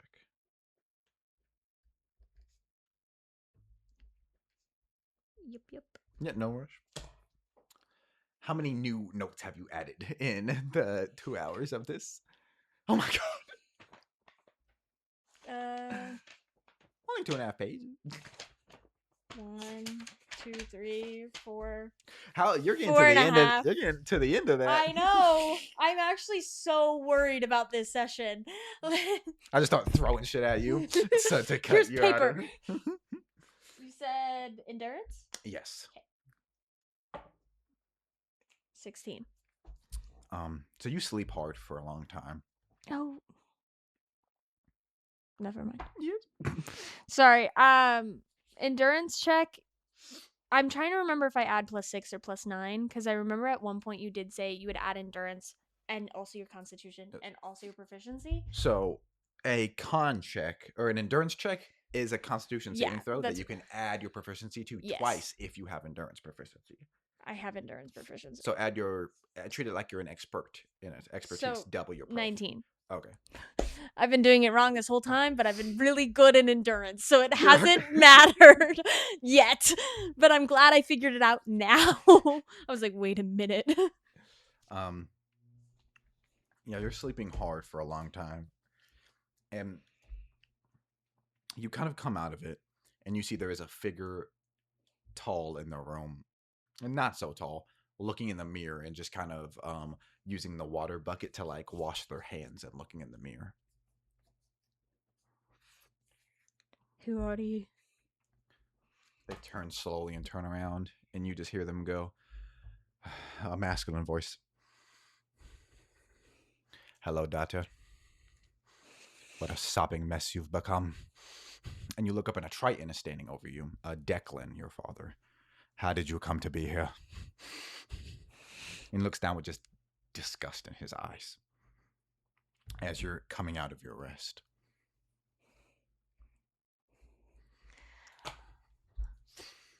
You're showing a lot of care for someone you fucking abandoned.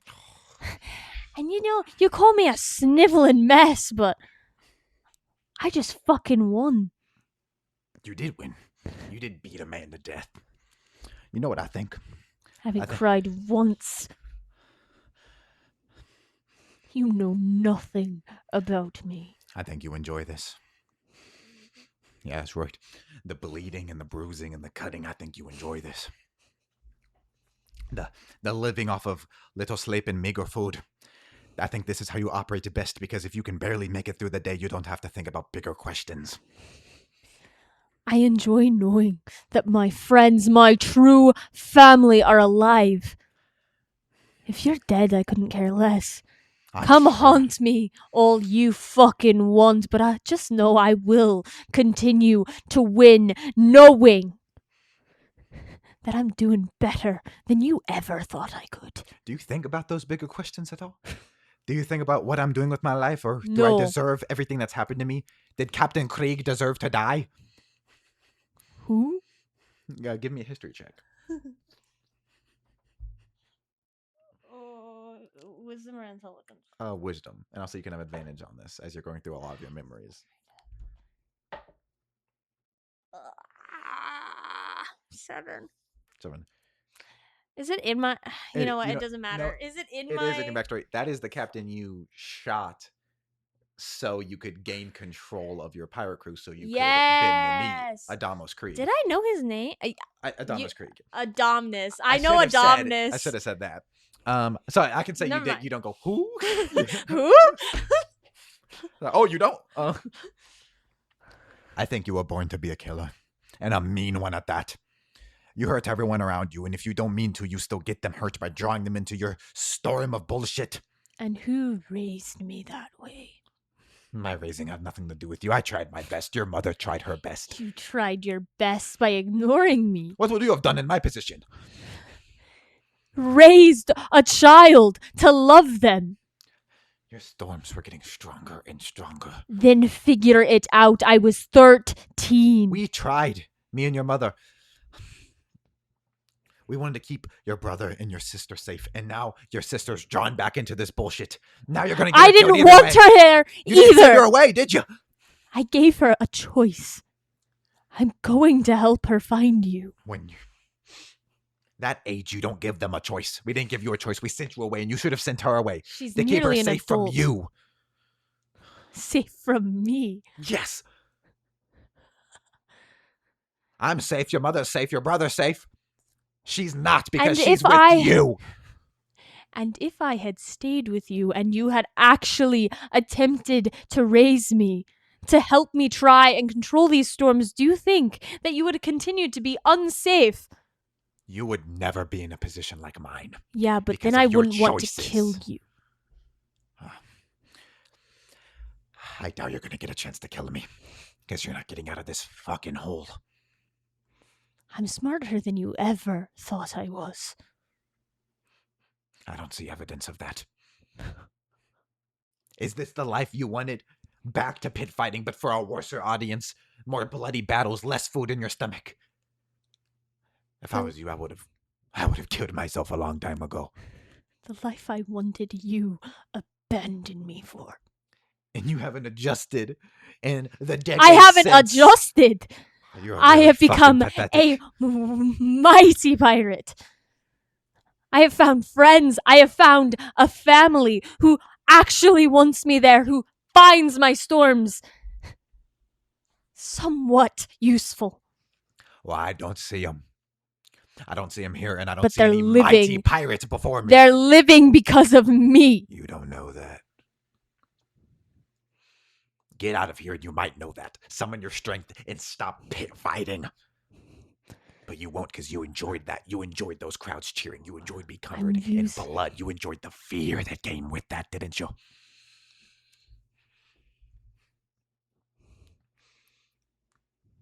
I have to have some sense of self-preservation down here. If I'm going to get back to them, I have to survive this. I cannot unintentionally keep killing the people around me.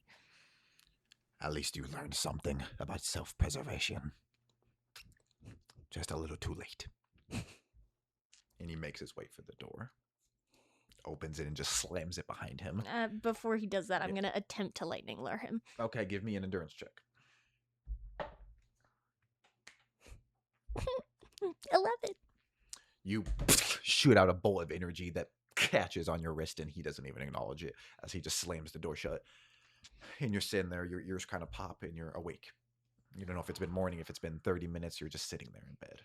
Or on the ground, rather.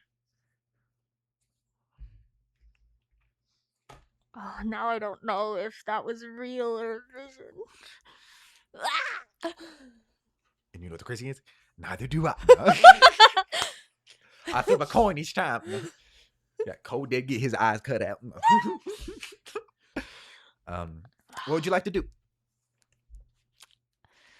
I think she's gonna operate on the assumption that it's a vision, because those visions keep happening. And she's just gonna get up and get some more water. So the water, the mirror, the sconce, and what else is in the room? A chair. A chair. A little stool. I think she's gonna throw the chair against the wall to break it. Easily. It's a stool, so the long cylindrical pieces break off easy, and you have a small little circular piece for the top shattered. She's gonna hide. I think she's gonna try and hide some of the pieces. Give me a sleight of hand check. 14. 14. Yeah, you're able to shove some of them deep in the stone. In this seemingly lower area, a lot of the stone does have thicker, muddy, dirty cracks that you're able to shove things down into. You hear some heavy footsteps as you're finishing one up. I'm gonna go back to my bed. You turn against the wall or whatever it is. And Baraka comes back in. I got your next fight ready. No. Okay. She snaps, and a guy comes in and tries to shoot you. Yeah, you get hit in your side and drop down. Through your gut into the wall, blood spatters. She walks over slowly. These are bad people you're killing. You're not facing... These are slavers and the people that have done the worst crimes. Just do it. Make your life a little easier. But I'm still doing it for you. Yeah. As opposed to... And she makes a signal, and that guy begins reloading. You got two options. I saw you smiling out there. I'm sure you enjoyed it just a little bit. Come on. I bet you'd be excited to see who I have waiting for you. She's just gonna start wrapping her hands again. Kind of using electricity to close the wound as the guy lowers his gun. Come on. You get brought back to that area. There is a new large jug, a gallon of water, and some healing potions. It seems like the area's been made a little nicer. You wonder if some system of spectacle, the better you do, some gifts get put onto you, maybe some sponsors, but you're not into that. She just leaves you there and goes, or actually give me a perception check as you're on the way there with advantage. 11. You see, as you're walking, just in a cell, there is a Sahwagan and a Sea Elf who are kind of holding each other in one cell in a very romantic manner. And you just notice that as you continue on. And then she stops you in the area. Just get ready. This one's got a little surprise to it, so be excited for that. And then the gate slams shut behind you. Shutter shut. I'll drink one of the health potions. Just from I did get shot despite being healed with the lightning. Yes. So you just fill that up. As your front shutter opens, there are 4 people coming out. And you recognize 2 of the people. Phineas Andrin, who is a Sharkin that you remember for all the way back when you were 13. You destroyed some of his ships and he vowed to kill you if he ever saw you again. So there's a Sharkin here. And then Chimers, the long-limbed, who is a bugbear that Mama Granda told you is a fight pit contact. Evidently, he fell at some point. And then what's his name? Sorry, Chimers, a bugbear. Chimers. Caimurs. Caimurs. And then the 4th person you do not recognize, but Phineas Chimers and Phineas Chimers, and then the 4th person who you do not recognize. But give me a history check with advantage.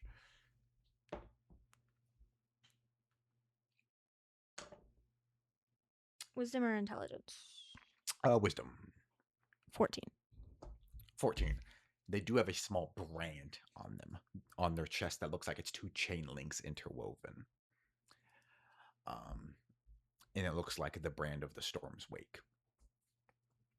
And you hear a dark, distorted voice over the loudspeaker. Could be Baraka, could be a great deal. Many people will go, there will be 2 victors of this 4-way match. Begin. Boom! And just a sound rings out, and everyone kind of looks at each other for a moment. What would you like to do? I'm going to attack Phineas. Phineas, you rush forward. Give me attacks. 21. Oh my god. Everybody else missed. So that smaller, that individual with the chain link brand was a Triton. They go to try to punch at Chimers, who just like grabs them and like throws them away. And then you ducking under Chimers, you go and you just gut hit the shark in Phineas. He goes, you! And he goes to bite you. He does not. He just chomps where you were, and then you have an opening again if you would like to do anything. Yeah, I'll keep hitting him. No, I won't. 7. Yeah, you guys kind of clash. Do another series of attack rolls. Oh my god. I always roll the worst in these types of situations where you guys can just dog walk. 21. Yeah, you hit him. Yeah, you could you roll a 3d4. As my lightning's not out yet. Yeah, you do seem to be doing lightning damage as you strike. Does any of them have metal on them? Not Phineas. 6 damage. 6 damage, yeah, as you're able to kind of hit him in the snout, and a little bit of lightning shoots. A little bit of blood comes out of his snout, and he's angry now, and he goes to slash at you. He did not. You're free to do something else if you would like. Oh my god.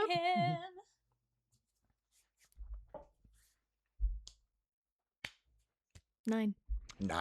That is not hit. So yeah, you guys just thrash for a bit. I'll say do another roll, and this one will be like, do this roll with advantage. Got a 19 and an 18, so that's 24. So he does like bite down on your torso, but he is very exposed now, and you can do a great deal of damage to him. Roll those 3d4, yes, and add your endurance modifier or your constitution modifier. Your endurance modifier does not exist. So, do I do a +6 or a +9? Do I add proficiency? I'll say add +9 to this instance.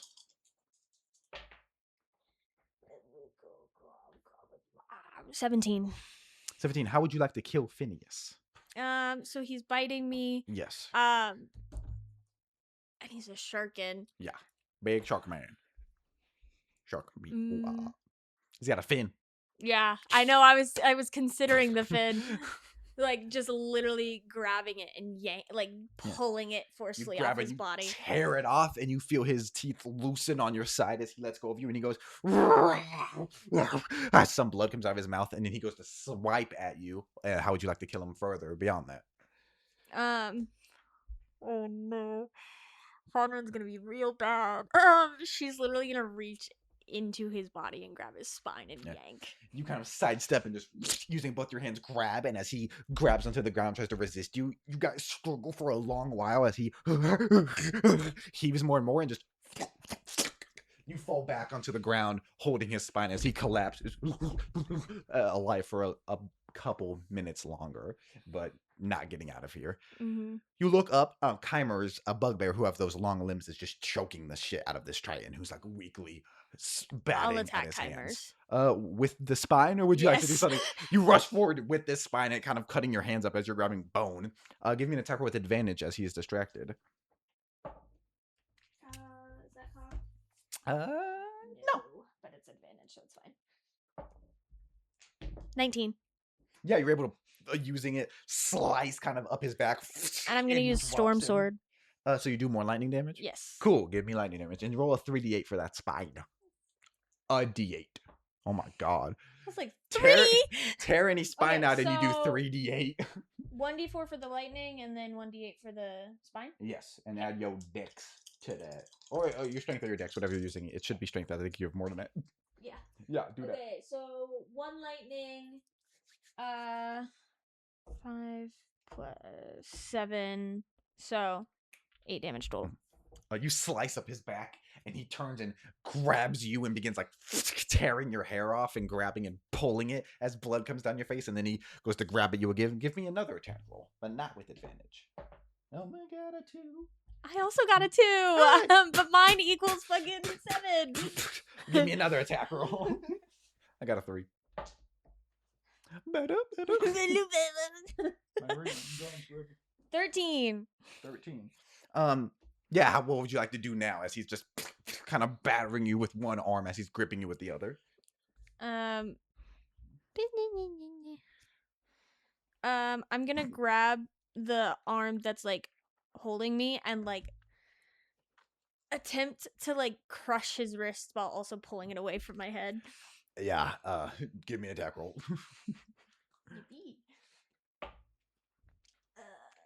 16.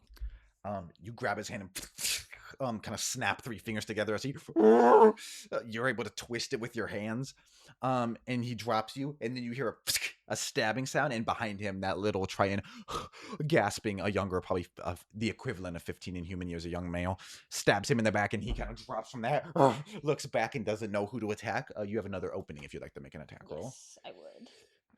And I still have the spine. I think I'm gonna wrap it around his neck. Awesome. That one?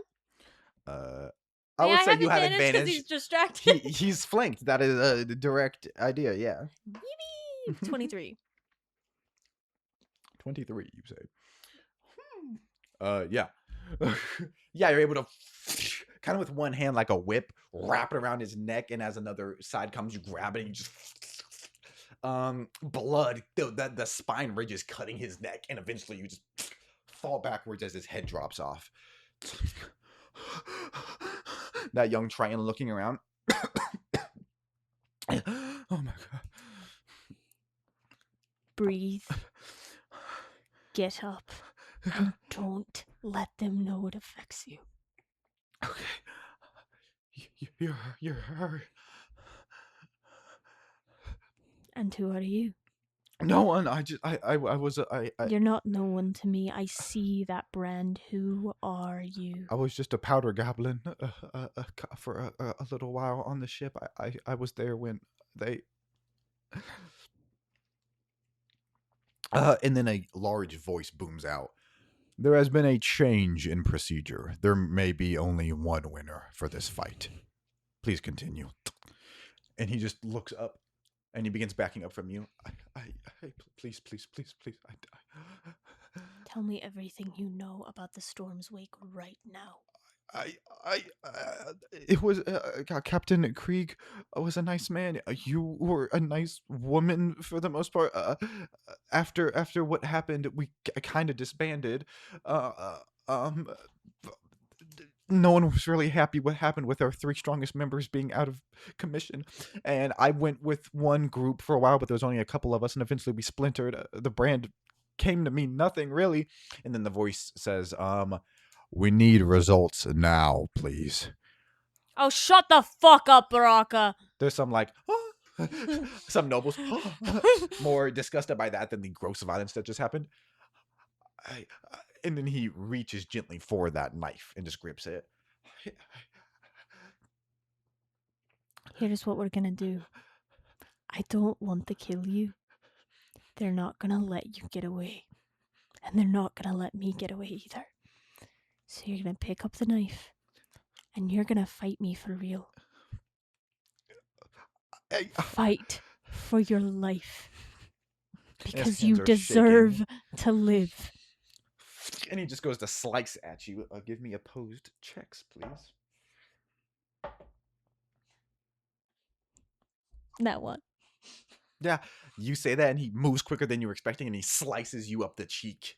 And you kind of touch it. A pretty deep gash. You can feel wind coming through your cheek into your mouth as you touch that. And he looks very regretful at first before going for a stab. That did not count, I would say so. I got a 21.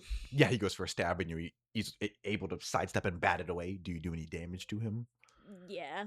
I'm gonna start, like, I think she recognizes that there's probably more pain coming from a spine, and, like, she wants this to be a respectful fight, almost, and so she throws the spine away and is just punching him. Yeah. You sidestep him, sock him in the face, and he kind of drops down before swinging again. And then he just goes to stab again. 19. Yeah, you're able to grab it and just hit him in the gut and then hit him in the arm, and he wavers for a bit. He grabs it with both hands and kind of goes for a stab down motion. 7. He does pierce you in your side and kind of drive it into you before like shoving off of you and pulling it out as blood starts trickling down your side. And then he goes for another stab. 17. Yeah, you're able to grip his wrist now, and he just kind of stops for a second. What would you like to do? You fought honorably, and you will die honorably. And I'll break both his arms. Is that honorable? No. Yeah, you're able to. He goes for another punch, and you just catch it, twist them both, and. What would you and like I'll to... take his knife, and just for like a quick death, just cut his throat. Yeah, so you do that great big motion where he screams out in pain, and then you just kind of spurts up on your face a little bit as you're still holding him. Then you drop him, and quickly blood seeps out of him. And then cheers, immense cheers. I'll just throw the knife down in disgust and go back out to drink some water. You come out, and Baraka is waiting for you there, clapping. I'm very, very, very proud of you. And she reaches down into a bag and pulls out a bottle of bourbon and tosses it to you. I'll catch it, throw it back at her. All right, stick to gruel and piss water. But I'm happy with that tonight here now. And she takes a swig and walks off, and some guards are waiting to escort you back to your room. Do you like these? We don't get paid to worry about that. I like having a peaceful post, yeah. A middle-aged elven man turns. A peaceful post. Compared to what the fuck's going on up there? And you see the human like hits him, and he goes, "What is going on up there?" "Nothing. You got to get back to your room. Come on." No, tell me. No. He's unnerved.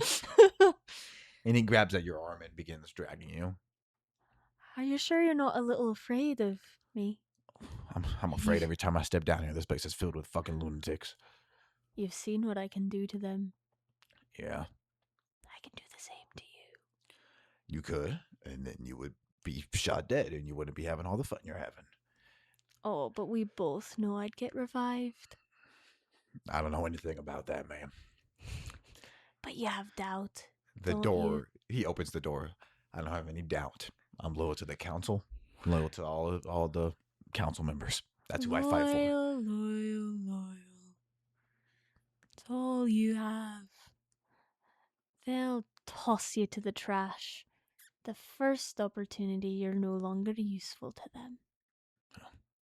I know what that feels like. I'll make sure not to be useless like you. I'm sure you will. And he just walks off. And you sit in your room. You see that there's been some gruel and some bread put in there with you. I'll just eat so quickly. You scarf it down. Yeah. Fight through the pain. What would you like to do? I think I'm gonna get cleaned up again. Her hands are just like nonstop shaking. She's holding herself together because if she lets herself fall apart, then she won't be able to get up tomorrow. Or in a few hours or whatever time is in this You place. cannot tell what time it is at all. Eventually, you fade to sleep, and you hear a voice. Fondren. And you look up, and a stout figure is before you. Since you've gotten here, so many of the leaders of the raft have died. And you see it's Mama Grande. Whether it be crew captains, mob bosses, council members, you're cutting off the life force of this ship. You're taking out the caretakers and the tinderers and providing no replacement. I'm so disappointed in you. Isn't that what you asked of me? No, I never asked anything like that. You wanted the council dead. And positions of leadership replaced, child. I don't know how to do that. Clearly. I look at this, I wanted your help. I don't see any leadership here. I don't see any of that. I just see a child smashing together action figures. I was told to kill them. I killed them.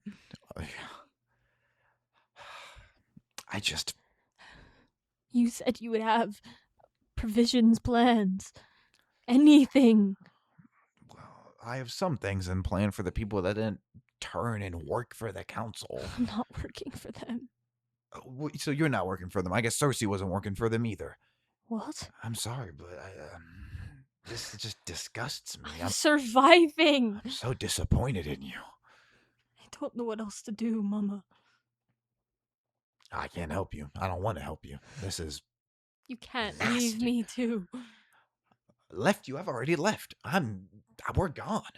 We got on a boat. We got out of here. The raft, that's a lost cause, especially with all the damage you're doing. No, don't tell me that. You're lying. I'm not Tutri lying. wouldn't turn around from it. Maybe.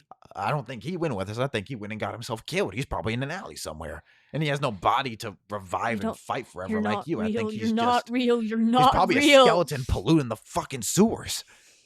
You didn't know that Tutri wasn't with you. You're not real. What the fuck are you talking about? You think you have a better sense of what's going on than me? What day is it? What time is it? I know you're not real. You wouldn't talk to me like this. You wouldn't back down from our plan. She hits you. I'm so disgusted in you. And she spits on your face. And she begins walking away. And you see now whatever effect this is doesn't even produce the door opening and shutting. She just vanishes. Then tell me what to do.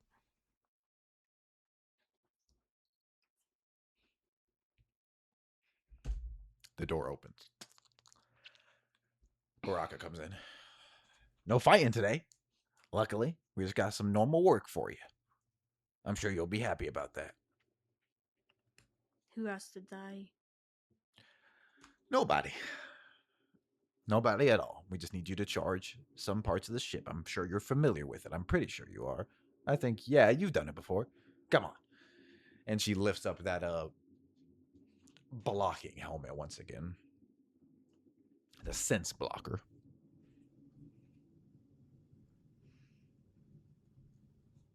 Are you gonna take the bracelet off, or are you gonna make me suffer through it? You've been doing pretty good with it on. I want to see you fight through it again. I'll be more powerful with it off. Oh, I'm sure you will be. You'll get more power.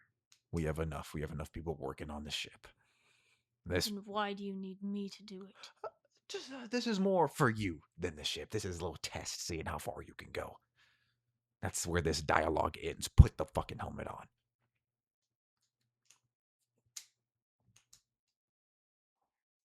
She'll just put it on.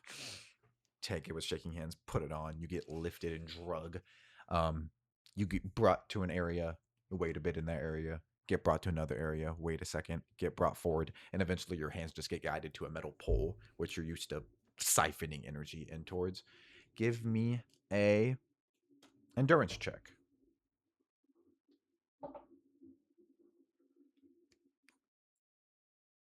25. You focus heavily, and you are able to, stronger in your right hand than your left hand, but you're able to as you rack up tears, you are able to charge heavily onto an area for quite some time, and eventually, after all your muster's gone, you drop and someone catches you, and you begin getting drugged back to your room. Would you like to do anything on the way?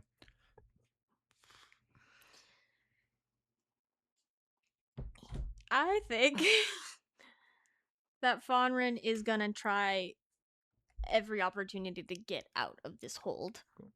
Give me an athletics check with advantage. 10. This will be opposed by disadvantage. Oh my god. Yeah, you're able to rip free. Where do you go? You felt like two humanoids were holding you, not Baraka, and you just begin bolting at one point in time. What would you like to do? I think I'm just running in a direction, but I'm like also trying to get this helmet off of me so I can see. Give me another athletics check. Oh, thank God. 22. You lop it off, and you're able to burst through a door, and you look around, and you look like you're maybe in some sort of area where corpses can be stationed or stashed. There's a lot of bodies around you, a lot of burnt bodies. And you look, and there's two new ones coming in. A goblin is pushing them with like a solemn look on his face, and he freezes when he sees you. And the two bodies, one of them is unrecognizable, just burnt to a crisp, but the other one has multiple bullet holes in his chest and a lot of blood reeking down from his face. It's Harlan. You see Harlan the second, just deceased, as the goblin goes, I don't think you're allowed to be here. Where's the surface? No. I don't know what you're talking about. And then the door busts open as Barak is there, and you can attempt to do something if you would like. So the door that the goblin came through is different from the door that I came through. Yes, you came in from like a right area, busted in. There's a ton of bodies. He was coming in front I'm of gonna you. just sprint to like where he came Get from. back here! And you're able to burst through that door. It's like swinging doors from this work area. Baraka, you hear coming after you. Give me an athletics or acrobatics check to rush. 19. You're able to run heavily. You do see, what languages do you speak? Triton and Common. And I think that's it, but let me double check. Yes. Common and Aquan specifically. Okay. You do see that there's some goblins here, but there's also a lot of gill goblins, which are lower half tentacles that are cutting up. And you see that there are a lot of area. There's one area where corpses are just coming down on like a conveyor belt labeled intake. And then there's one room that is labeled Gator Man. And then you look behind you, and the place this is all in Aquan. The place you just exited was called Bernie Lady. Mm-hmm. And as you see that, you see Baraka getting closer. Where would you like to go as some of the gill goblins freeze? I I'm gonna do something stupid, but this whole thing is stupid. I'm gonna jump on the conveyor belt and try to climb up. Where the intake bodies Yeah. are coming from. So give me an athletics check with disadvantage. 2 2s, so that's a 7. So as you rush, you do get to the base of it where bodies are coming down. It looks like a lot of blown up bodies. A lot of them have acid burns on them. A lot of corpses. Baraka does grip you and slams into you in the back as both of you are right there, and she's going to attempt to grapple you. Can you give me an athletics check to resist it?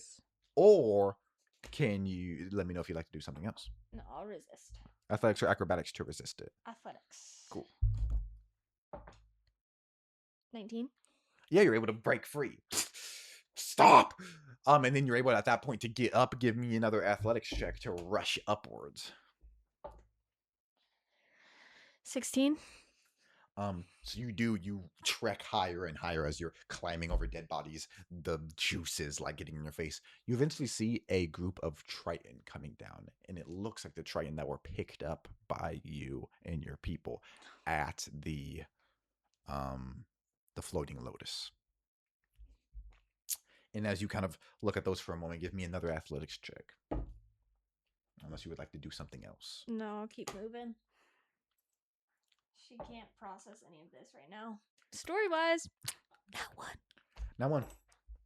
As you're running, you get to the top of it, and you're able to sidestep off of the conveyor belt, and you look up, and you're hundreds of feet below the open sky. You're in a ring.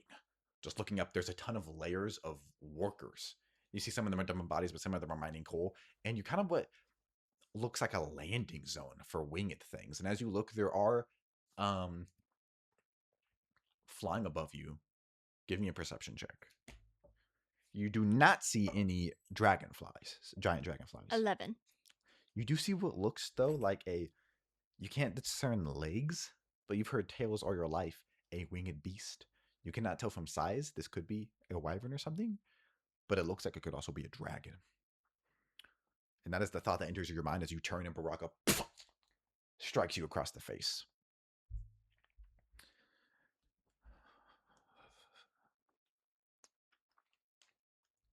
Does she knock me out? Yes. Yeah.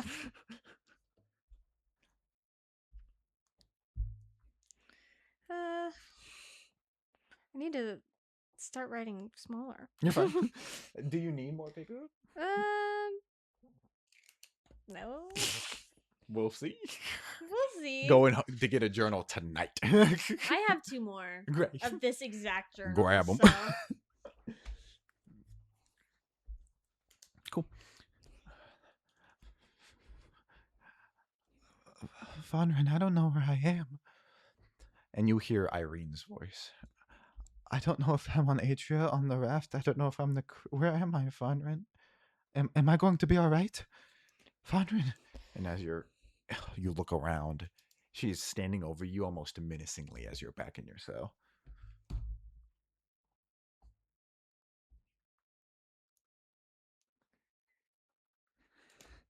We're gonna get out of here. I'm trying to find a way. Take a breath. Give me a persuasion check.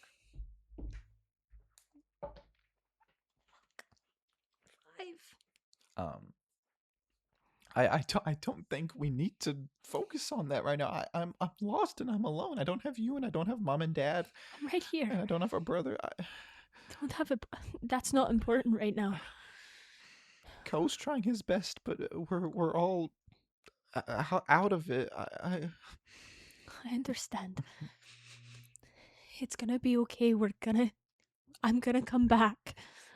I've not stopped fighting for this. Is that the truth? I promise. I want nothing more than to see you again, Irene. I'm so scared. I know. I don't think anybody can keep me safe here. Are you still with Nova and Co and Tutri? I don't know. I don't know if I'm with Tutri or Go. I don't know if I'm on Adria or the raft or somewhere else. I don't know. Okay, it's okay. When I get out of here, I'll find you. Okay. And then together we can find Mom and Dad. Or you can go anywhere you want to go. I don't know. I want to go. I know. I'm sorry I brought you into this. She begins backing away. I mean, wait. I don't know. No, I don't know. do you know anything of where you are? And she begins. She Irene! turns into shadow. You wake up and just dread fills your entire body. You get a feeling that after what occurred last night, they may punish you decently. But currently, you're just in your room. You see that there is a bowl. No bowl of mush, no bread for a good job done, but just a bowl. I don't even think she's worried about poison the way Ellie would be worried about poison. She'll just eat it. So Fonrin dies. Oops. I don't New know what to tell character, you. 24 hours. They break in tomorrow just to find your body. Well, what was the point? guess we can have a funeral. The door opens gently, and Baraka comes in, and you see she, in fact, you did not notice this yesterday morning. No, she would have had this yesterday morning. I apologize. Just a scar, a stitched scar over her cheek. Looks like a cut or a shot. So she would have had this yesterday morning. But she comes in.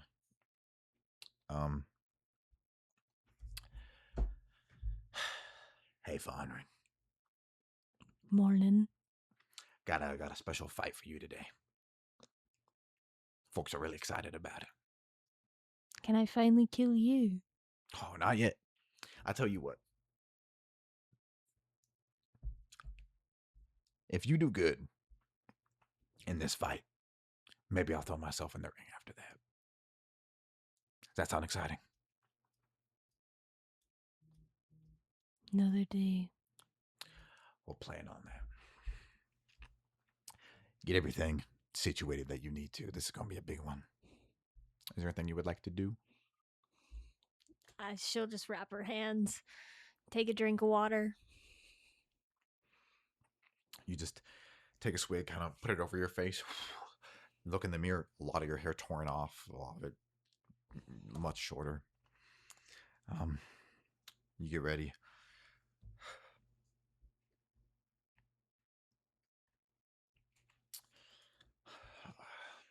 As you begin walking, make a perception check. Oh my god. It makes sense story-wise, but 5.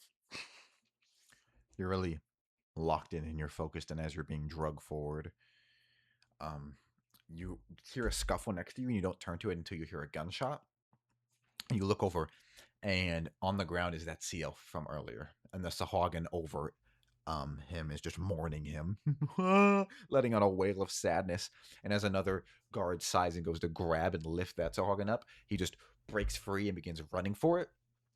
And as some guards rush after him, he just kind of comes to a stop, looks at all of them, and he's next to like a working area for frying meat, or electrifying meat rather. He just falls backwards onto the slab and fries himself. You hear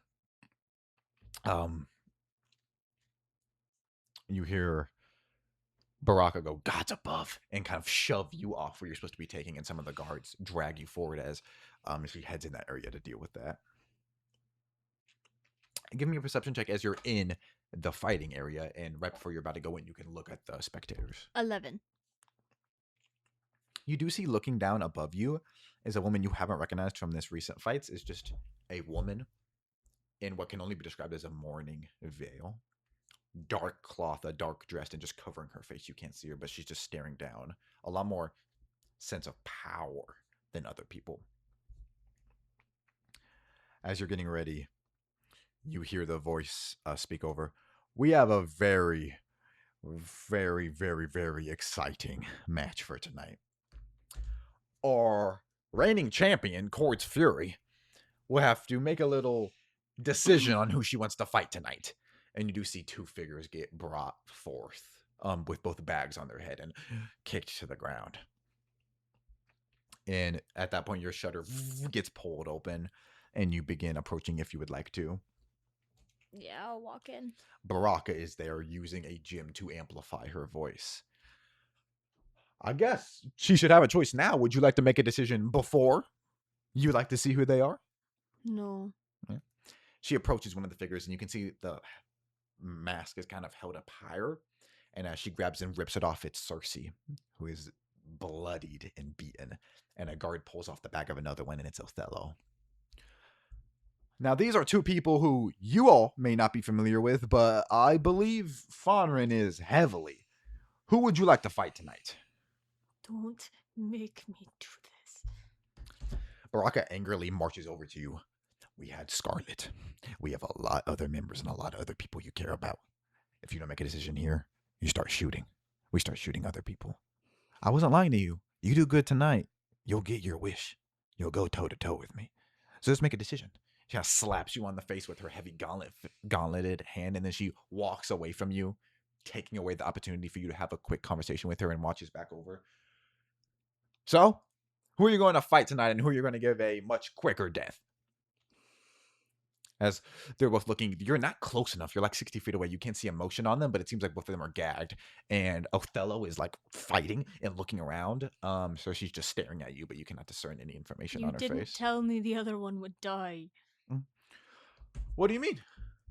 Baraka has a wild grin on her face as she's pulling out. At some point in time, they got a hold of Cersei's gun again from you. What can I do to allow one of them to live? Oh, I'm sorry, it doesn't work like that. See, unfortunately, Cord's Fury, she acted out last night. And you hear people go, oh, she tried to get out of here. And unfortunately, the Pelagic Penitentiary, no one escapes it. So, who would you like to go toe-to-toe with tonight? And maybe I'll be nice and the other person won't get what you're expecting. Can I speak to them? Oh, I'm sorry. I can't leave any opportunity for the devious plotting that is natural to you commoners. You got 15 seconds. And she begins loading a gun. Othello, stand. Othello? She turns and shoots Othello in the head, and he twins. You hear Cersei go, oh! And she walks over and begins untying Cersei.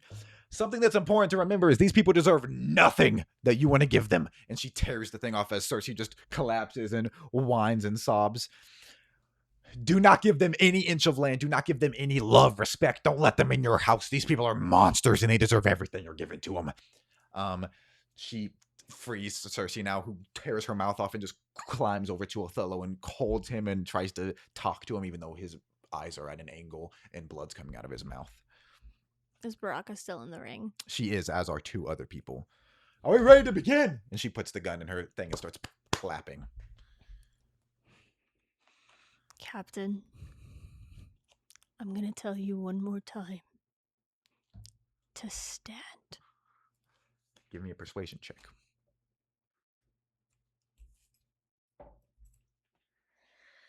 $19. Cersei pounds her fists on the ground as you see the first time she activates a rage that is rageful. It's not sorrowful or pitiful. And she gets up and her hands are just pulsing. That's right. It's my fault. Fonrin, I don't... It's mine. You will kill me. Baraka's hesitating now in case one of you go at her, and she's just holding her hand on her hip as she's watching with a big grin on her face. But that's not even a thought in Cersei's mind, and she just rushes at you.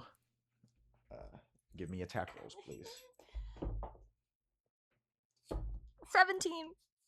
She got a natural 20. Yeah, of course so she did. Runs forward and she just clotheslines you. And as you get to the ground, you begin to get up. She kicks your feet out, just gets down and hits you 2 more times and begins choking you.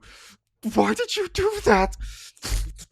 And just starts slamming. It's difficult for you to talk. Why? As her hands are rippling. I'm going to cast Ride the Lightning. Do I have to make an endurance saving throw? Yes, please. That is a dirty 20.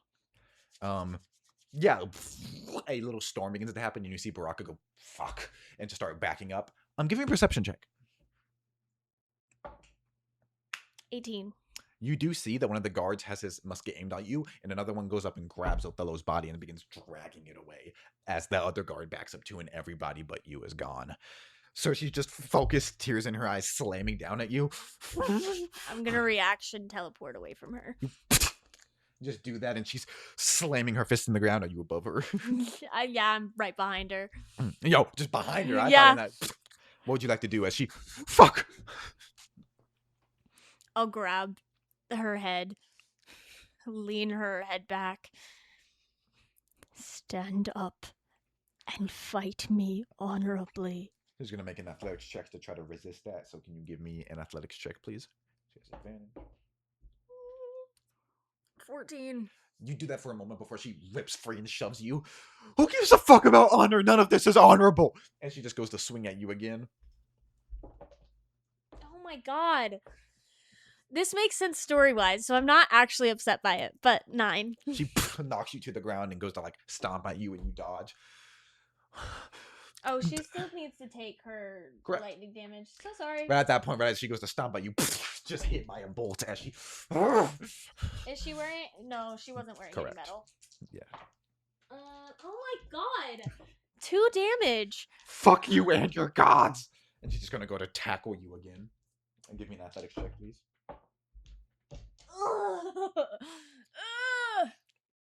11. She just pins you to the wall. You hit your head and she grabs you. We could have gone out of here if it wasn't for you. They'll never let me go. They could have let us go. Why'd you pick him? And she just keeps slamming you, her bigger figure, abusing you. I'm gonna like pick my feet up and kick her like waist to get her away. Give me an athletics check. 21. You're able to do that easily, and she hits the ground. My dad's dead. My brother's dead. My own mother is watching this. None of this is fucking fair. It was never meant to be fair, and the day you realize that is the day you might have survived. She goes to punch you. Oh my god! 8! Yeah, she hits you in your chest and you kind of fly into the wall where you indented the stone there. And then she goes to swing again and she goes right where your head is and you duck and she just busts some of the stone and some blood comes from her hand. And then she goes to backhand you. This is the thing I am rolling for.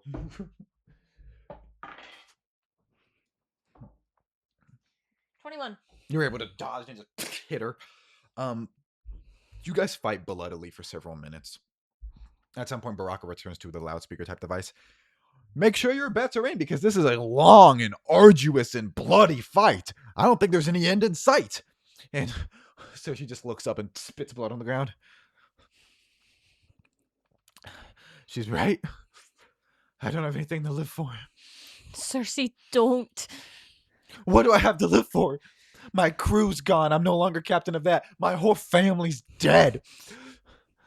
I understand that, but there's no reason for what I know you want to do.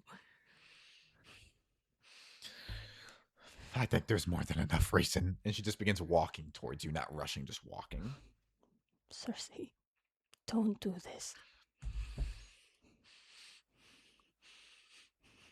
She just grips her horn with both her Cersei. hands and snaps it off as blood shoots out, and she aims it at you defensively and just starts swiping at you with it as both of her horns. I'm gonna attempt to lightning lure it.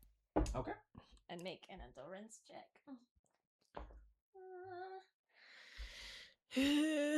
22. You're able to suck it from her hands as it goes forward and she kind of drops to her knees. And she goes to rush to try to grab it from you as you grab it in your hand, and it's basically a throwing dagger at this point. Yeah, I'm also, as she's rushing at me, I'm going to rush forward to also stab her. Give me an attack roll.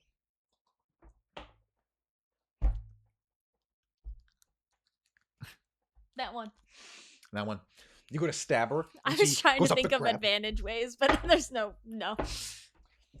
She goes up to grab it, and you are now grappled as she like headbutts you, and you guys are slamming into each other. Give me just another attack roll because she did not roll unnecessarily high either. 18. She wrenches it free and tries to like stab down at you, and you're able to misdirect at the last second, and in a quick scuffle, it's just stabbed into her chest. Fuck. I did love you. What? And she's very heavy compared to you, and because she's twice the size of you as a tiefling and you're a Trian. you kind of grab her and she falls to the ground, bringing you to the ground.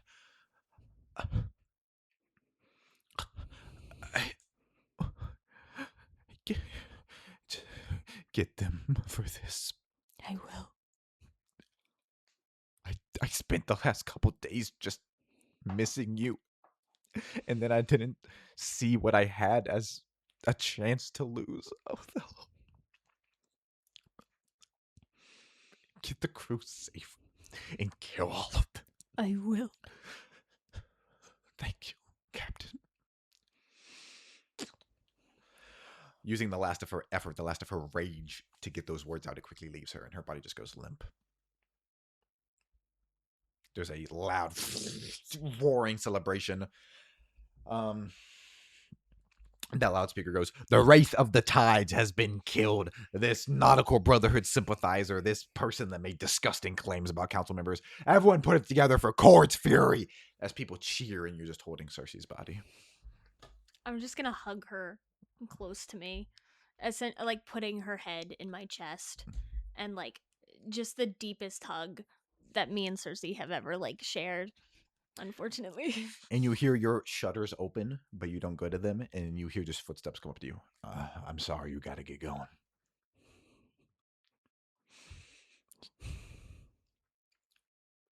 I can't leave my sister again. And the gates from Cersei's entrance open, and Baraka begins approaching. You're gonna have to. It's better to do it on your own terms. You're gonna get drug away from here.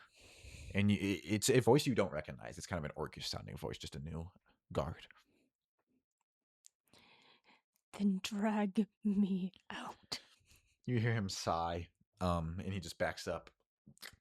And you hear the musket hammer pull back, and Baraka walks closer and just quickly kneels. How you feeling? Oh, you can't tell me you never wanted this to happen. Oh, damn. She grabs the horn and pulls it out, and blood spurts everywhere. That's quite a souvenir. Would you like to keep it? And she just stares at you, and she kind of gets in your face and puts your foreheads together, almost daring you to make an attack. Probably the only thing you have left is your reputation to these people. You want to make a show? Go for it. These are not my people. Oh, they're everybody's people. Whoever has the most coin in an instance, whoever is the most entertaining, it switches all the time. They're everybody's people. Take her. And you feel a grab at your shoulder. Holding tight to Cersei's body. Give me an athletics check. 16. You do get pulled free as Baraka grips your wrists and kind of turns them until they're about to snap, and you're forced to let go, and you get drug away. And you get turned where you cannot see Baraka and Cersei after. And you get drug and just eventually tossed into your room when the door slammed shut. I still have Cersei's horn. Yes. Okay. So if you'd like to add it to your inventory, or if you'd like to use it in anything future, you have it. Yeah, I'll just add it to my inventory for now. Can I add it to weapons, or should I add it to gear? You can add to weapons. It would do 1d8. It'd be like a better dagger. Who load? Okay.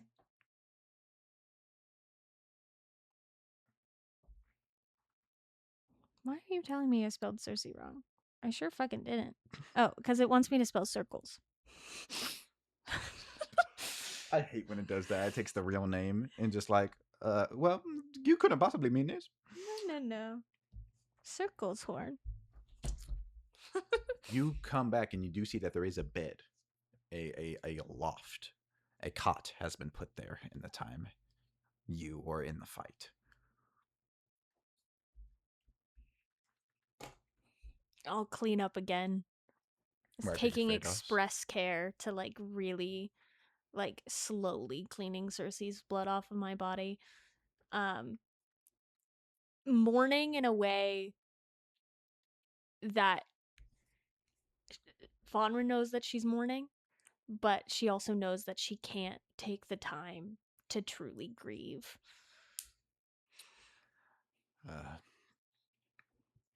You think hard on that, and at some point, there's little light in here. Sometimes, when it's a wake cycle, you can see candlelight coming in, but it's pure dark now, so probably it's more nighttime.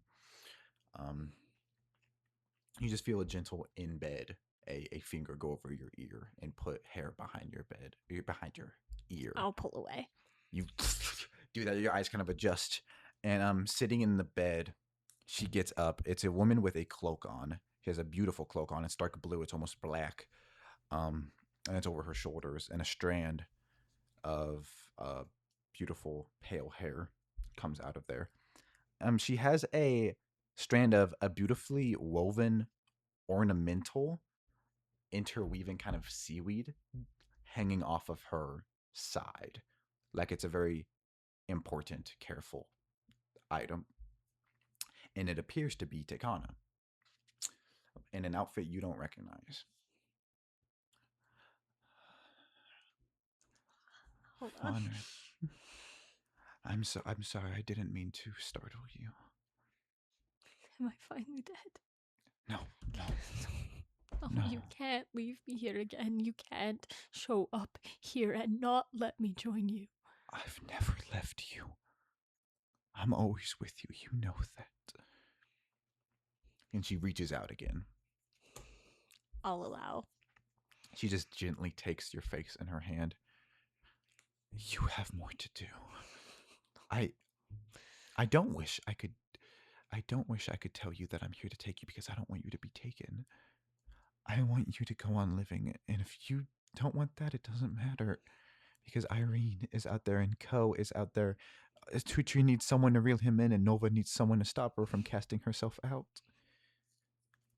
You have good left in you, the potential to do good, and I want you to go forth and do good. I want you to go forth in love. Because I love you so much, and the last thing I want is to see you again. I love you, and I am so proud of you. I haven't done anything to be proud of. Yes, you have. Not while here. It's been months since we've been together. That is something I'm proud of. The fact that you didn't see me the day after I went. I tried. I know. And I'm so happy that that didn't happen.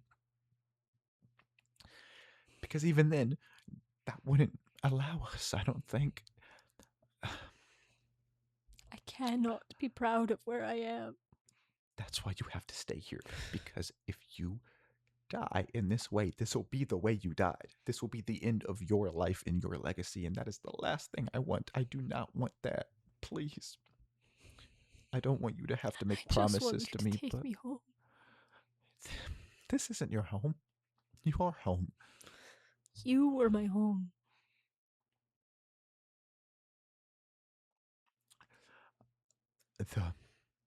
I was your home. Before that, it was the Storm's Wake, and before that, it was Irene. And now it's the Cernunos. You just have to get back to them. To Irene, and to Ko, and Nova, and Tutri, because they need you. The crew can handle it. They can't. They can't. They couldn't handle you. You've lost Shock, and you lost Lorak. But they're still living. That's all I want for them. But they're just like you. They're not going to stop. So if your options are to wait here, or come see me, or wait here and find a way to help them do what they're already going to try to do no matter what, which you know, they're going to overthrow these dickheads. If you can look me in the eyes and tell me that if our positions were changed, you would want me to come see you, I'll think about it. Don't ask me that. You're asking me it, honey. And she's just rubbing your cheeks affectionately this entire time. I can wait. I can wait so long for you. But once you're here, you can't go back. I want you to live every second of life here that you deserve. Imagine if it had worked and you, how long would Irene have been stuck at that lotus? You can't change anything where I am. You can change everything where you are. And there is so much change that needs to be done in this world. Everything I'm doing down here is furthering their plan. You'll get out of here. I know it. I can't. And you see when she says that, there's almost a faint, quick trick where she vanishes for a half second. Have faith, because I have faith.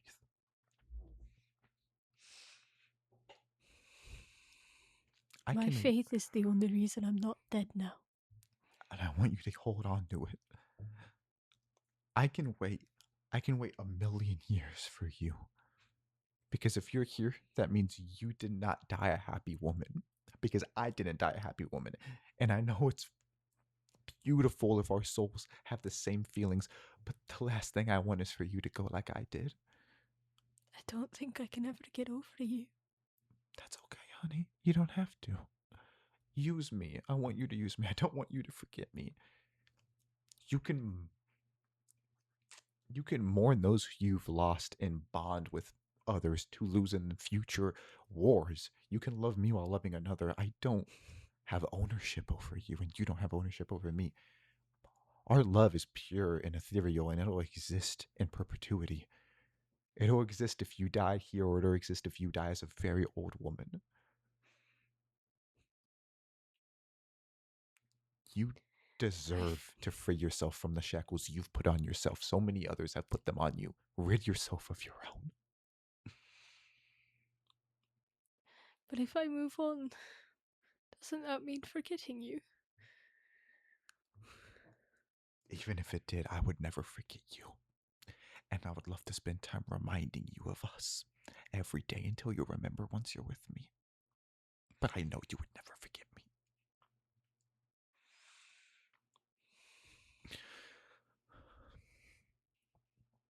And she just pulls you into a tight physical hug. You can feel her body in this moment. Oh, God. And I'll just hug her even tighter. And you embrace for a long moment. Both of you terrified to break it, but eventually, after minutes, she does. I'm getting close to my time ending here. How do I get out?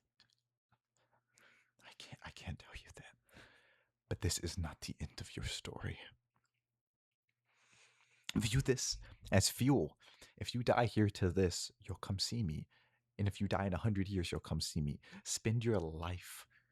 So many other people are considered about your death, interested in it. Spend your life thinking of your life because you're the only one doing it besides me.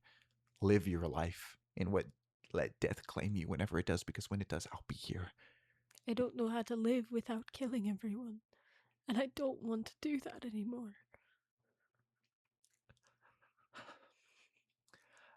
I think you have some people that can help teach you.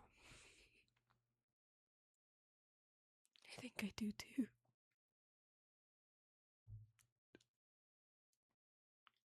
It's not forgetting me, because I'll be right there with you. And I want everything you want in life. I love you. I love you so much.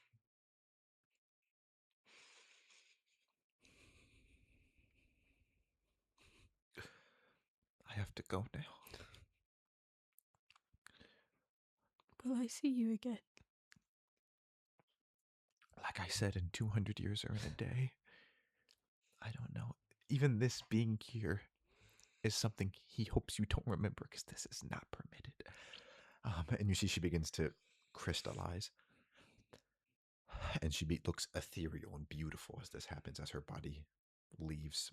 And she moves her hand and she just touches your cheek before her hand vanishes. Live your life without ever thinking of your death. That's the only thing I can leave you with. And she kisses you as she crystallizes and fully vanishes now.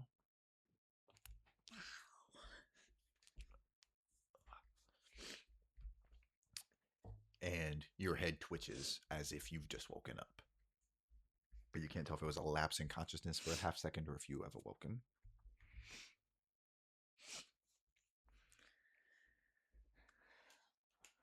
I think she's now just like grieving both Cersei and Takana.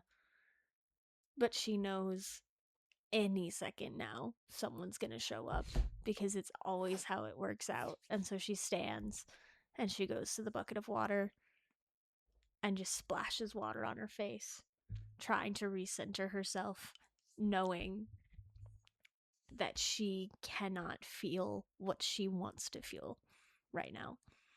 You do hear some light ticking at the door. But after a moment, it's just like some metal clicking at the handle, which is a unique and does not sound recent. This is a new sound. I'll go over to the door and like try to listen even more. Give me a perception check. 14. It sounds like it's being lockpicked. Oh.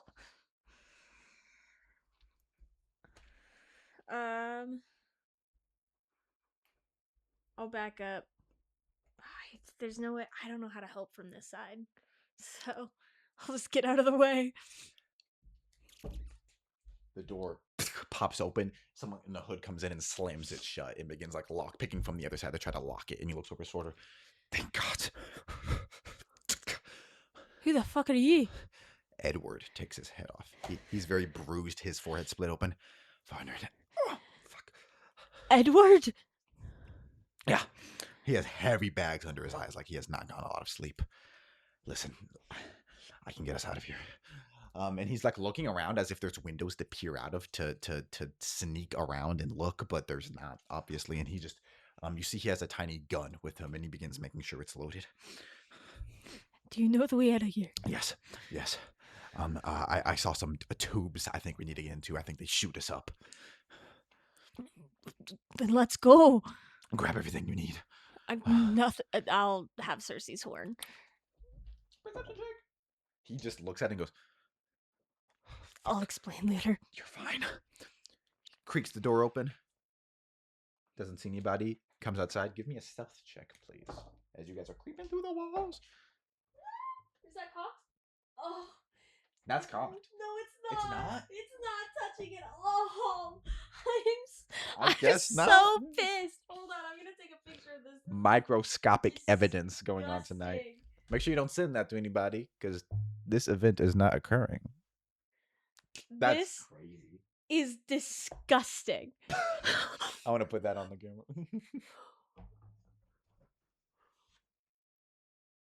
Oh my God. Literally a micrometer. Are you kidding me? 4. Shit. You stumble, you're heavily injured, and you like grab the wall, and he runs over and just puts your arm on his, and you guys begin moving again. Fuck.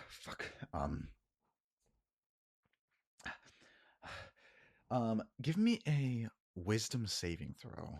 Oh no. It's fine. 2. You are not much aware of the situation that is ongoing as your head. You hear him go, God damn it. Fuck.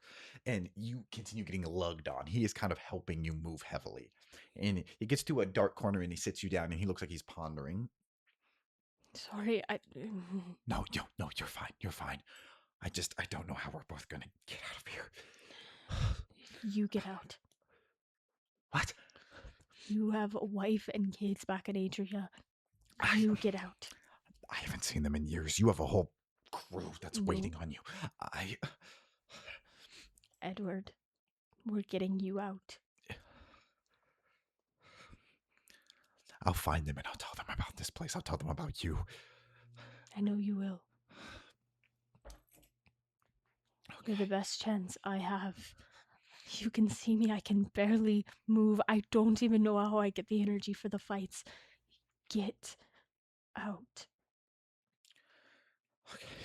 He hands you the pistol. Do you think you should come with me and shoot the first person we see as I get closer to it, or do you just want to head off in a direction and shoot somebody? Cause a distraction there.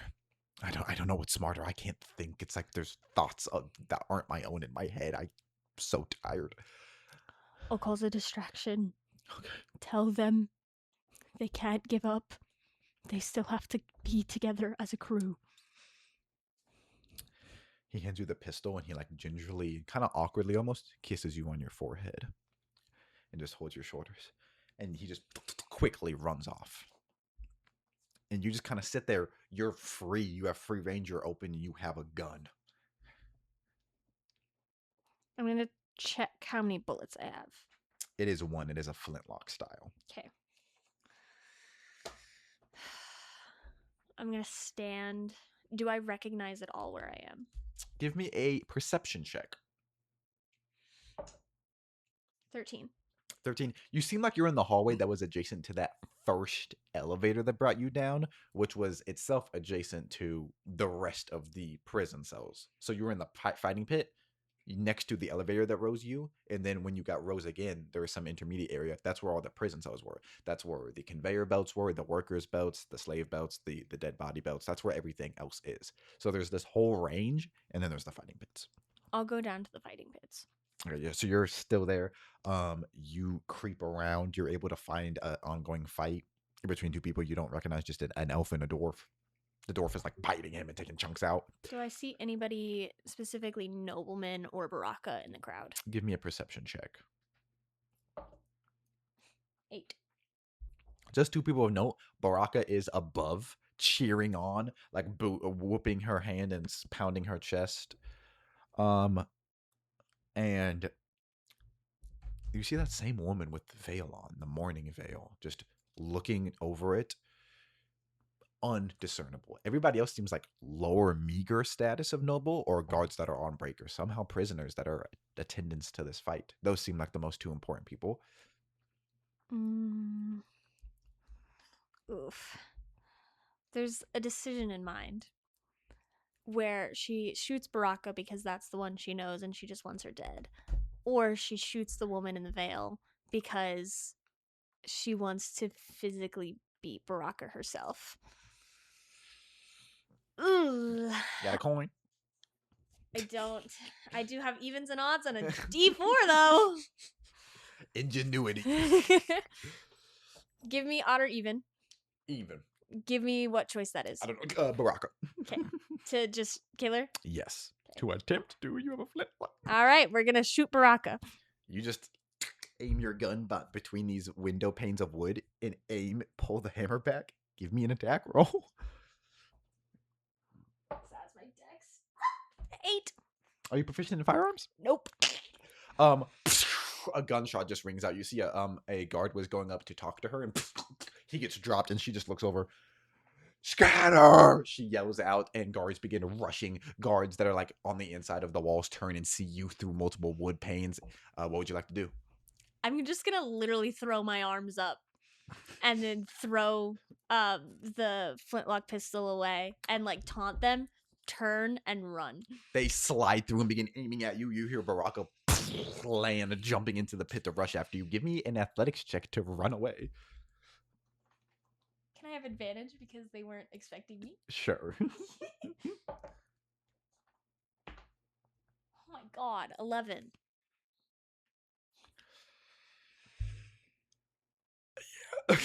Yeah. You do hear pounding, and as you turn corners and you look behind you, Baraka is gaining quickly, rushing past the guard. You little bitch! How did you get out? What would you like to do? Oh, I'm gonna keep running. Oh,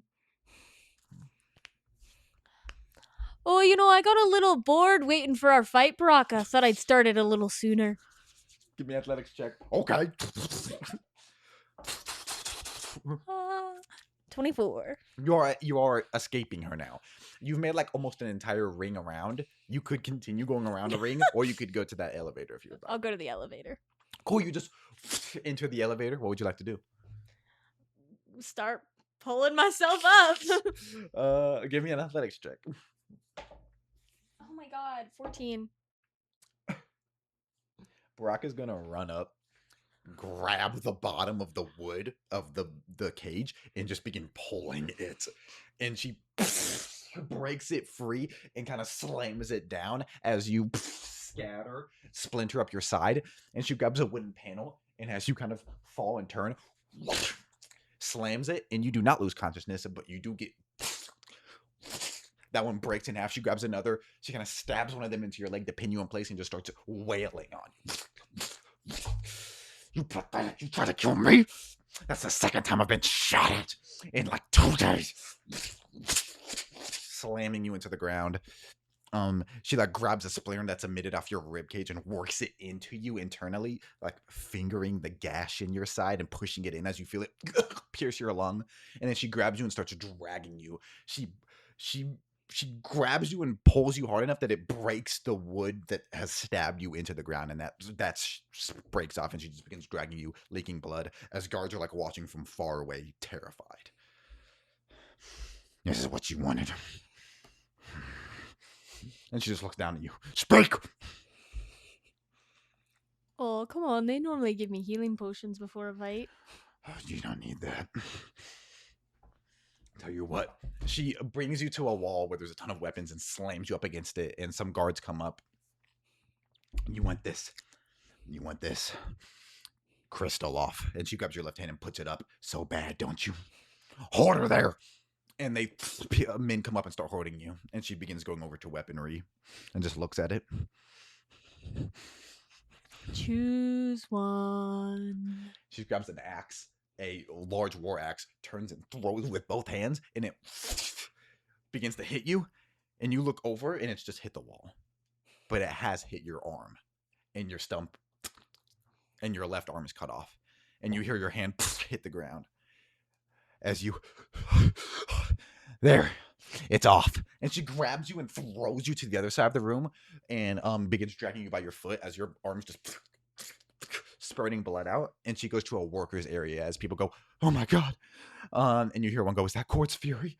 And she drags you over and like lifts you up on a table, grabs your stump and puts it against a hot iron tube that is being used for some work. Give me an endurance check.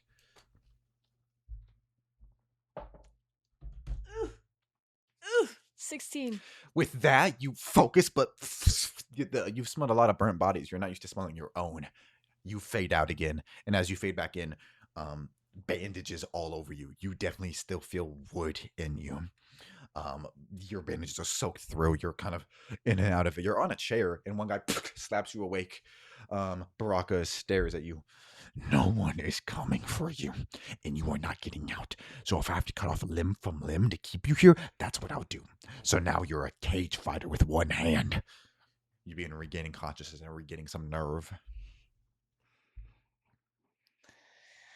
The more and more you become obsessed with me, I feel the need to tell you that I'm not interested that way, Baraka. She comes over with a knife, and a guard comes up. Ma'am, my lady, we have a problem. And she goes, not bigger than this. And he goes, it is. She turns. He goes, something, a situation. And she goes, I can't go topside. There's nothing up there important. And he goes, it's not. It's within our own walls. And she turns back. What the fuck? Just throws the knife into the ground. Get her ready for her next fight. It'll be her last. You keeping to that deal we made? You know, if you're still alive after this, sure. Last as long as you can, because I want to be back in time to see this. One guard comes up, just hits you in your gut with a taser, a enchanted staff that electrocutes you and you lose unconsciousness. But he does unknowingly charge your body a small amount. And then suddenly, before you know it, water's getting splashed in your face, in your shorter hair, blood coating you. You look monstrous. You catch your reflection in a puddle. You do not recognize yourself from the scars and the bloody marks in the hair and the stump. As you look at your hands, you only have your right hand. You're in immense pain.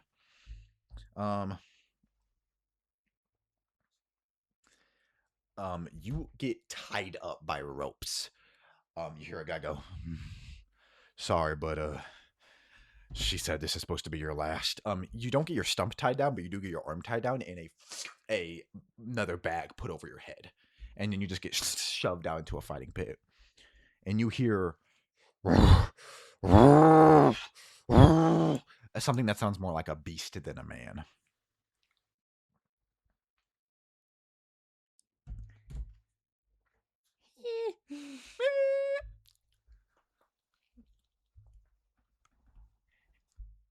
I can't see. Correct. You can attempt to break free as you did earlier if you want to make an athletics check. Yeah. This is just rope, so you can, with your rage, tear it free. Yeah, I'll attempt to break free and get my mask off. Is this athletics? Yes. 14. You're able to turn and you claw like an animal, like a rat caught in a trap, at this frayed line where you can tear it off, and you begin instinctively. You try to go with both hands, you can't, so you just go. And then what would you like to do next as you tear just the rope off? Get my mask off. Take it, rip it off. There is a 9-foot tall gator folk extending to full height, growling down at you. I've been so hungry. He looks older. He has weathered scales and a maddening look in his eye, like he's been starved. Then let's give you some mini Agards to eat. Make a persuasion check. Can I have advantage? Sure. They're the ones starving him? And you're a meager meal.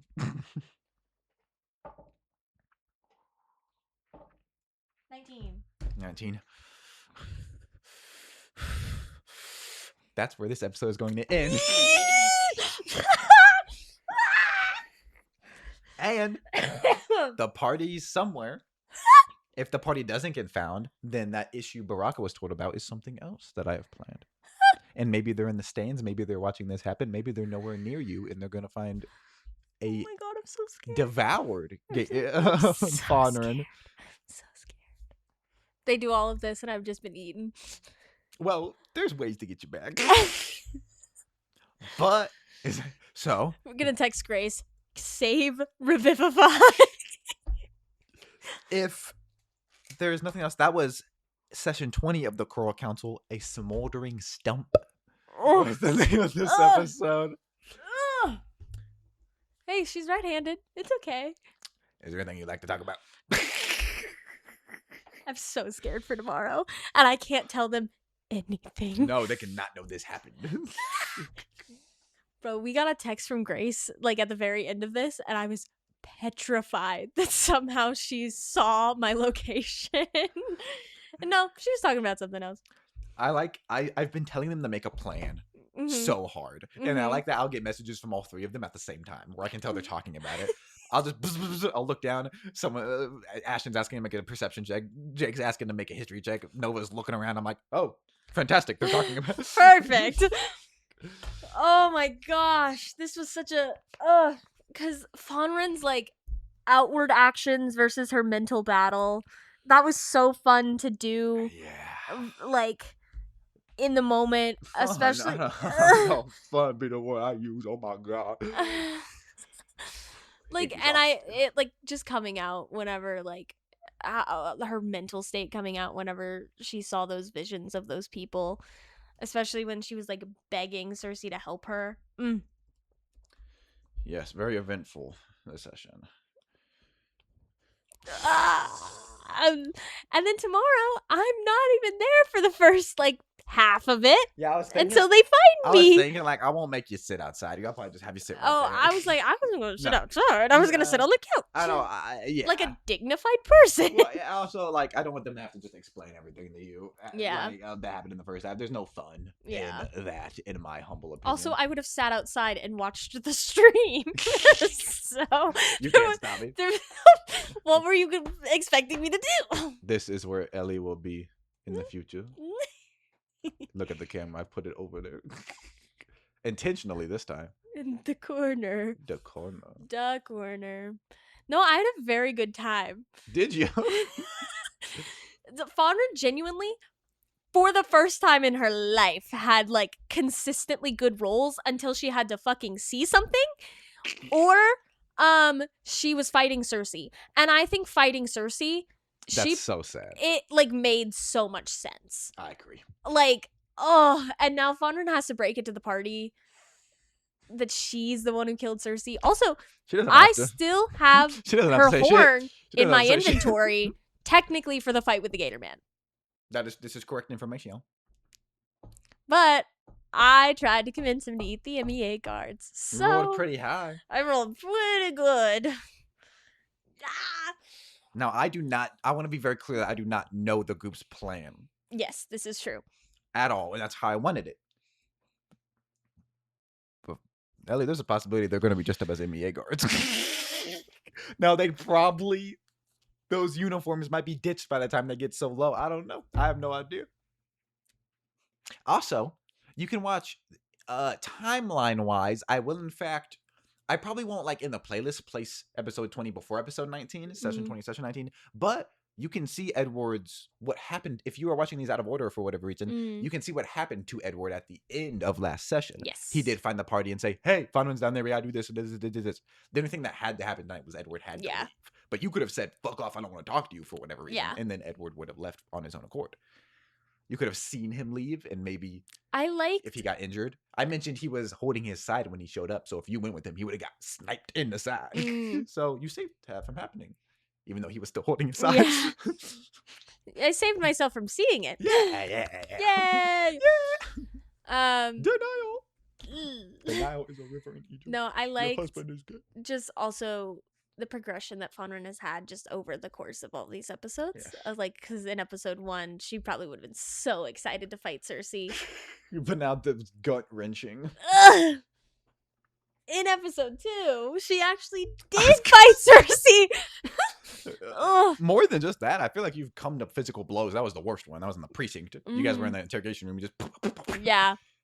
Which is unintentional on my part. Very sad foreshadowing for this event. I know, which is why I called out, I'm going to tell you again, Captain, stand up. Because in the precinct, she said, stand up and be a captain.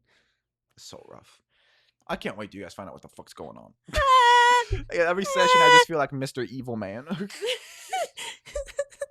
I feel like I'm getting drugged through the mud. This was also the worst session. Now, I want to be clear. This was not planned, but we discussed so many times. I was like, hey, you're going to get fucked up. Yeah. He was like, are you okay with losing an arm? And I was like, not really, but yeah, sure. I feel like that's not the answer I got.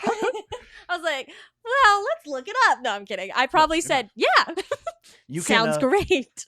You can still dual wield. If you get a shield, you have to fuck with it and like latch it on, and you can't take it off. I get a bionic arm. You can get a metallic arm. You can get a magical arm. You can try to get the same arm, magically reapply it. Thunder will not be armless forever, probably. I mean, Ko wasn't. Ain't no Alfred inside though. We have a cleric. Alfred is in double digits of level. Grace is not 7. Also, shout out, first time you guys know about Takana. Yes. Yes, you finally get names. We have referenced this multiple times. Was that the first time her name's been said? Yeah. Oh my goodness. Yeah. You had a lady friend who passed away. Very sadly. Very sadly. This session was so rough too with knowing what was real and who was fucking with your mental state. Declan, I'm so confused. Some of them I think were also more open-ended than others. Cersei, the very first time when she saw Scarlet, and then seeing her again in the fighting pits and her mentioning Scarlet, that leads me to believe that she was real the first time. This was my intention. Not for you to think, but for it to be unclear. Fonrin's unsure. Some of them seem very fake. Ko's was probably the fakest. He was bleeding. Yeah. He had no eyes. Some of them maybe that Two Tree was Crowman again. Which you don't know this, but we have recently discovered Two Tree can revert back. Yeah. So you don't know that. I know. I was like, I don't know what you fucking did, but help me. Some of them are more open-ended than others, and some of them are pretty clear one way or the other. This was painful. This was very painful. Thank you. You're welcome. This is the most evil I felt as a DM. Definitely. I'm so glad I don't have work tomorrow. Like, I don't have work before D&D tomorrow. It's glorious. Yes. Oh my god. Anyways, hope you enjoyed. Hope you enjoyed session 20. Not a searing stump. A smoldering stump. A smoldering stump. Smoldering stump. I would have said... This is how I'm just going to play D&D from now on. Just over... No left arm at the table. Oh. Well, Did you use 2 hands for last time? yeah, sometimes I roll like this. Oh, I never. I'm a one. I go like this, and that's why I don't make it in sometimes. I go like this. Doesn't Also, do it good. I like have started covering like this in case it does jump out. Smart, yeah. So Sometimes they bounce. They gotta bounce on them. anyways, This is when you were in Scotland, this was a very cool keychain she got me, which is a ship's anchor. I wasn't in Viking-inspired. Scotland. I was in Ireland. When you was in Ireland, oh my god, Also, I think that my accent went in and out so much this episode. How was So sorry, guys. Declan's accent, bro? Oh, it was good. I feel like I like the way it was. I feel like I was doing so much better in the car. And then I looked down and I was like, I haven't thought about that in 2 hours. I haven't thought about his accent. I should have put him at the start. Oh my god. Anyways, I hope you guys enjoyed this session. You guys enjoyed this session. No one else would know it exists. You guys will find out it exists at the same time the party finds out it exists, which isn't typical. You can once you show up, you can mention that. You can be like, "Oh yeah, yesterday we had a full 3.5 hour session detailing what happened." Yeah. You can mention it, or if you don't mention it at all, No, I'll mention it before. I'll let them be surprised. No, and here's the thing: I did tell them. Oh, like 2 weeks ago, I was like, "Oh, I have my solo session," and then like the main party session, and ever since then, not everyone, a couple people have like talked to me to be like, "Oh, does Fawnra know this? Does blah blah blah blah blah?" And I was like, "I don't know," and I didn't say, "Oh, I don't know," because I haven't played my solo session yet. But nobody assumed I had a solo session. So exciting. if they forgot that I had a solo session, not my problem. I think also I told them like right before I left, we knew we were gonna have a solo session. Yes. And so then I think I mentioned something about like, oh yeah, my new character is gonna get like some sort of solo session to get brought in. And normally when I do stuff like this, it's not this long and it's over the phone. So they might have assumed you've just been texting some paragraphs. Yeah. Nope. No. No, yeah. Oh my god. I forgot what I was gonna say. Fuck. Sorry. No, you're fine. Oh my god. Yeah. Oh, it was so fun putting last session and this session together. Like you found both Harlan. You don't know it's both Harlan's bodies, but you found both Harlan's bodies. At some point, Baraka showed up with a stitch, which is from Othello. Othello and Cersei got captured, and now they're down there. It'd be fun if you took the last half of this session and last half of the last session and turned it into like a supercut. Oh yeah. That'd be very fun. It also helps give you a timeline. Yeah, you fading in and out of consciousness, not knowing if the dreams were real, getting a little sleep, that was intentional. It's probably felt like it's been months to Fawnrin. Yeah. But we know it's been a week. But also, like, before this session, he was like, it's gonna be, like, Fawnrin's gonna feel like it's been 24 hours.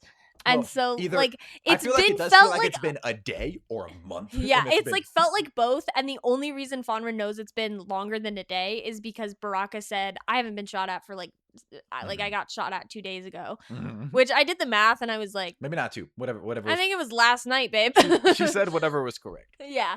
I got shot at last night. I have the power to do that. She said whatever is true. Same how I like retconned Fawnrin knowing Blake was dead. Oh yeah, completely fine. Yeah, and we got some increasements on. You don't know anything. You think Blake just died. Yeah, but they think Blake just died, and they know some stuff about Blake maybe having regenerative abilities or getting regenerated. So once you guys you have your info when you share with them info, it'll be interesting. Yeah. Make sure you grab a new journal. Oh, I'm going to. How many pages did you go through at the end of all that? Oh God. Hold on. 1, 2, 3, 4, 5, 6, 7, 8, 9. Is that what the Grinch does? And a half. 9 and 10 pages. Oh my God. And not honestly, like 9 3/4. So, and I have the last quarter of my page, this page, and this page for the 4-hour session tomorrow. You ain't said you have another diary. Grab it. I have one. I advise you. Well, for me, 2 hours because I'm not a part of the first half of the session because I did this. Anyways, hope you enjoyed the episode. Be sure to like and subscribe. Please. Yeah, join us tomorrow, which today. Actually, after the stream. I'm gonna Google if I can like put it as a draft and just have it automatically upload or something. We'll find out. Upload right as we start streaming. I thought about that. Or at the least I could start it uploading, but sometimes it takes an hour, sometimes it takes 10 minutes. Yeah, and the Yeah. Wi-Fi using for streaming and like also trying to Yes. upload at the same time. Yeah, so probably not that. Yeah. I could do it tonight and just set the can upload tonight. You can post it where it posts as private, and I don't think anybody gets any notifications. I'll make sure that's fact. I'm worried that if you unprivate it, that it doesn't send notifications, but Maybe I'll Google that and also Google if it like hurts the thing. We'll find out. We'll figure it out. Anyways, have a wonderful whatever. Have a good Bye-bye. night. Bye. See you today.